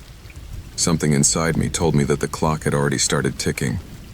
The world had become an unfamiliar place, and every shadow that crossed my field of vision felt like a threat, as if I could no longer trust anything or anyone. I remember how it all began. It was a simple business deal that I undertook to execute, something trivial, with no major implications. But things took a turn, a very dark turn. The contact I had, someone I trusted, provided me with information I should not have received, information that I should never have known, and that, of course, no one asked me to know. The worst thing was that upon discovering it, it became impossible for me to ignore it. It was as if someone had given me the key to open a door I shouldn't even be looking at. But the door was already open, and from there, everything began to fall apart. Every step forward seemed to only drag me further into the chaos. The rain pounded incessantly, as if the sky understood my anguish. I closed my eyes and tried to concentrate. I needed to think. The most urgent thing was to keep moving. I couldn't stand still, not even for a second. The streets were no longer safe, nor the parks, nor the sidewalks, nor the quieter corners of the neighborhood. I was marked. and as the water continued to fall relentlessly, the threat of being hit felt closer and closer, as if someone was there, lurking, waiting for the right moment to act. It was not a policeman or some kind of government agent. No. What was behind me was something far more dangerous. The organization that was after me does not play by the rules of the state. They don't follow protocols or moral principles. Their only rule is survival. And if that meant eliminating a traitor or someone who just happened to cross their path, they did it without thinking. He had gone too far, and now there was no turning back. I could feel his presence, invisible but palpable, like a shadow following me at every step, watching me relentlessly. Of course, I tried to erase everything related to the failed business. I traced a series of movements that led me to disappear, at least in appearance. But still, I couldn't help but see how the shadow of the organization was catching up with me, no matter how much I moved. Signs began to appear. A car following me closely, a familiar face that at first tried to hide in the crowds, and the indescribable sensation of being watched, always watched. Paranoia was taking hold of me, and although I tried to rationalize my fears, something inside me told me that I was not crazy. I was being hunted. It was inevitable. Then the call came. It was an ordinary afternoon, or so I thought. The deceptive calm of the city enveloped me when the phone rang for the second time. I answered without thinking. The message was clear, and although there were no words, his message came to me with surgical precision. You know, we are awaiting your arrival. In that instant, I experienced the feeling that everything I had accomplished up to that point had been in vain. I knew that the clock could not be stopped, nor could it be accelerated. All that remained was to wait for the inevitable. Time became a nightmare, an endless countdown. The only question I had left was, where? Where would they find me first? No matter how hard I tried to move, I could no longer trust anyone. Those who had once been my friends, those who knew my life, were no more than strangers. I had lost them all, as if the fire of truth had consumed any ties. Now, I was the only one left, facing this endless storm, looking for a corner where I could take shelter while the shadow of death stalked me. Somehow, I managed to take refuge in an isolated apartment, in a neighborhood so gloomy that even the rain seemed to sink into the gloom. I found the feeling of isolation more unsettling than anything else. I was trapped, but I couldn't stay still. I went out, walked aimlessly, but always with the constant feeling that someone was nearby. The traces of the organization were invisible, but I felt watched, constantly watched, as if the air itself was full of eyes following me. Fear gripped me, and doubt settled in every corner of my mind. Every car that passed near me filled me with terror. Every shadow crossing the street in the dark became a threat, and the sound of the rain, once a mere murmur, became a deafening backdrop that only amplified the growing anguish in my chest. It was then that I saw his face, or rather, I saw what had ceased to be a human face. It was the figure of a man with an empty, implacable gaze, and a smile as cold as the rain itself. No warning was needed. He no longer needed a phone, or a call, or a coded message. The message was clear. He was here, in front of me. And all I could do now was run. I ran through the flooded streets, my footsteps echoing on the sodden sidewalks. The rain was still falling, harder than ever, like an endless curtain separating me from the world. Every corner, every intersection seemed like a trap, an obstacle that only brought me closer to my final destination. But I did not give up. I couldn't. Not yet. Fear pushed me to keep running, as if I could somehow cheat fate, as if I could find a place to hide, a corner where they could no longer catch up with me. Finally, when I no longer knew if I was running to save myself or to escape my own fears, the darkness swallowed everything. And the last thing I felt before falling was the pressure in my chest, the certainty that the man who was chasing me would never stop looking for me. I knew what awaited me, because he had been looking for me for too long. The screaming, the pounding, the discomfort of falling. Nothing could stop him. Nothing could save me. It was already too late. The worst of it all, however, is not that it hit me. The worst thing is that, as I was falling, I understood that my life no longer mattered. The organization had already won. It was not a matter of life or death. It was not a matter of escape. It was inevitable. I was trapped in a game I could not win. And as the rain continued to fall on my body, I remembered one thing I never fully understood until that moment. You cannot escape from what you have done yourself. The man who is looking for me works for a criminal organization and will not hesitate to eliminate me if I get in his way. And I, in my ignorance, thought I could escape it. But the truth is, in the end, none of us can escape the reality we have created. And that's what we never understand. Running away is not an option. All we can do is wait, in the rain, until the time runs out. The rain was pounding hard on the window of the old cabin where I had taken shelter. The sound of water falling from the roof echoed in my ears like a kind of constant murmur, a distant echo that kept me alert, almost restless. I couldn't take my eyes off the shadows cast through the glass, shaped by the storm lights erratically illuminating the sky. Each flash seemed like a warning, a reminder that something was about to happen, something he could not control. I was all alone, or so I thought. My thoughts scattered with each clap of thunder that shook the cabin walls. The storm had begun without warning, lashing out with unusual fury, as if nature itself was enraged by something. But it was not the storm that unsettled me, but the absolute silence of the house around me. The wind howled through the cracks, and the sound of water crashing against the roof became a roar that seemed to have no end. In the distance, the trees rustled like specters in the darkness.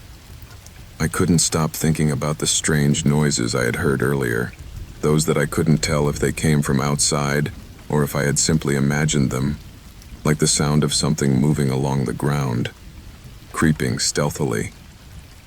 A shiver ran down my back, and for a moment, I felt that the cabin itself was watching me. I had been in the same cabin for days. I had sought refuge there to escape something much worse. I had made mistakes, things I could not undo, and now I was paying the consequences.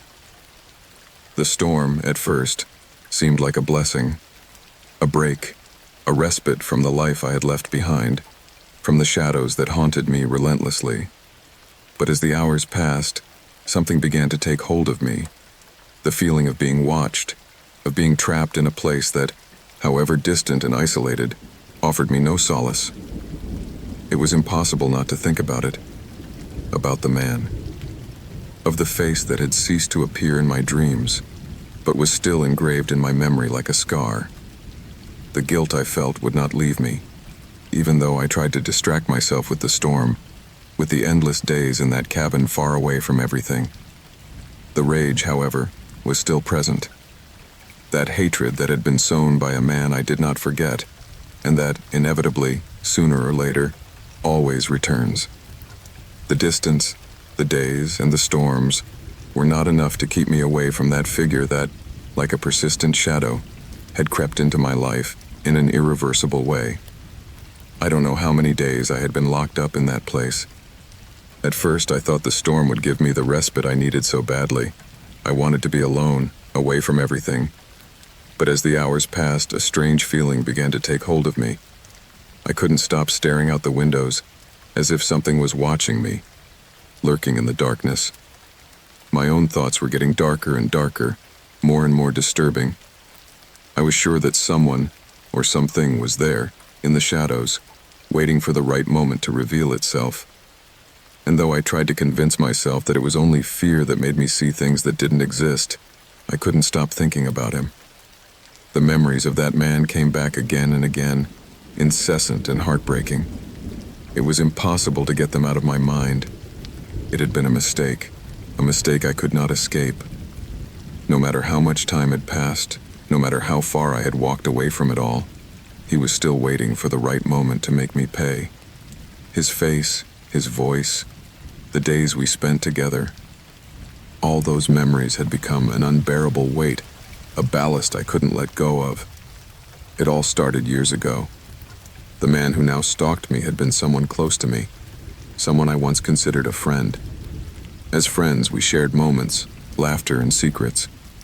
But as with many people in life, there was a breaking point. Something I didn't know how to handle, something I didn't foresee. I don't know at what exact moment our friendship turned into enmity, but by the time I realized it, it was too late.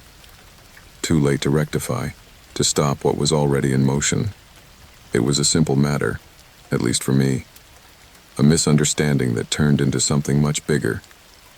He, who had always been a calculating, ambitious man, found in my weakness an opportunity. He had betrayed me, manipulated my decisions, and in the end, had used everything against me to leave me without resources. My lack of insight, my naivety, made me fall into his game. And though I tried to apologize, to make amends, he never forgave. Forgiveness was not part of his dictionary. I was just a piece on his board, and when I no longer served him, he decided that my existence should be destroyed. Now I understand that perhaps forgiveness was never in his plans. To him, I was simply a tool he had used and discarded. Once he had used me for his own benefit, there was no more room for me in his world. It was that betrayal that cost me everything I had ever known. My home, my peace, my very tranquility. And yet, the worst was yet to come. I walked away. I sought refuge in out-of-the-way places, in nameless cities, in empty houses. But it was not enough. The man was still lurking, and my conscience would not let me sleep peacefully. Like a persistent shadow, he was always nearby, waiting, watching, like a hunter waiting for the perfect moment to make his final move. And worst of all, I knew I could not escape. Neither isolation, nor time, nor distance could save me. That night, the phone rang. A call with no number, no name. Just a low, rough voice whispering my name. The sound, soft at first, became an unbearable echo in my mind. My hands shook as I hung up, knowing I could no longer escape. The sound of the storm outside seemed louder, as if everyone was purposely quieting down to listen to my own heartbeat. Fear, like a dark tide, engulfed me. Could it be him? Could he be nearby? The silence in the cabin was deafening. I felt trapped, as if the walls themselves were shrinking around me.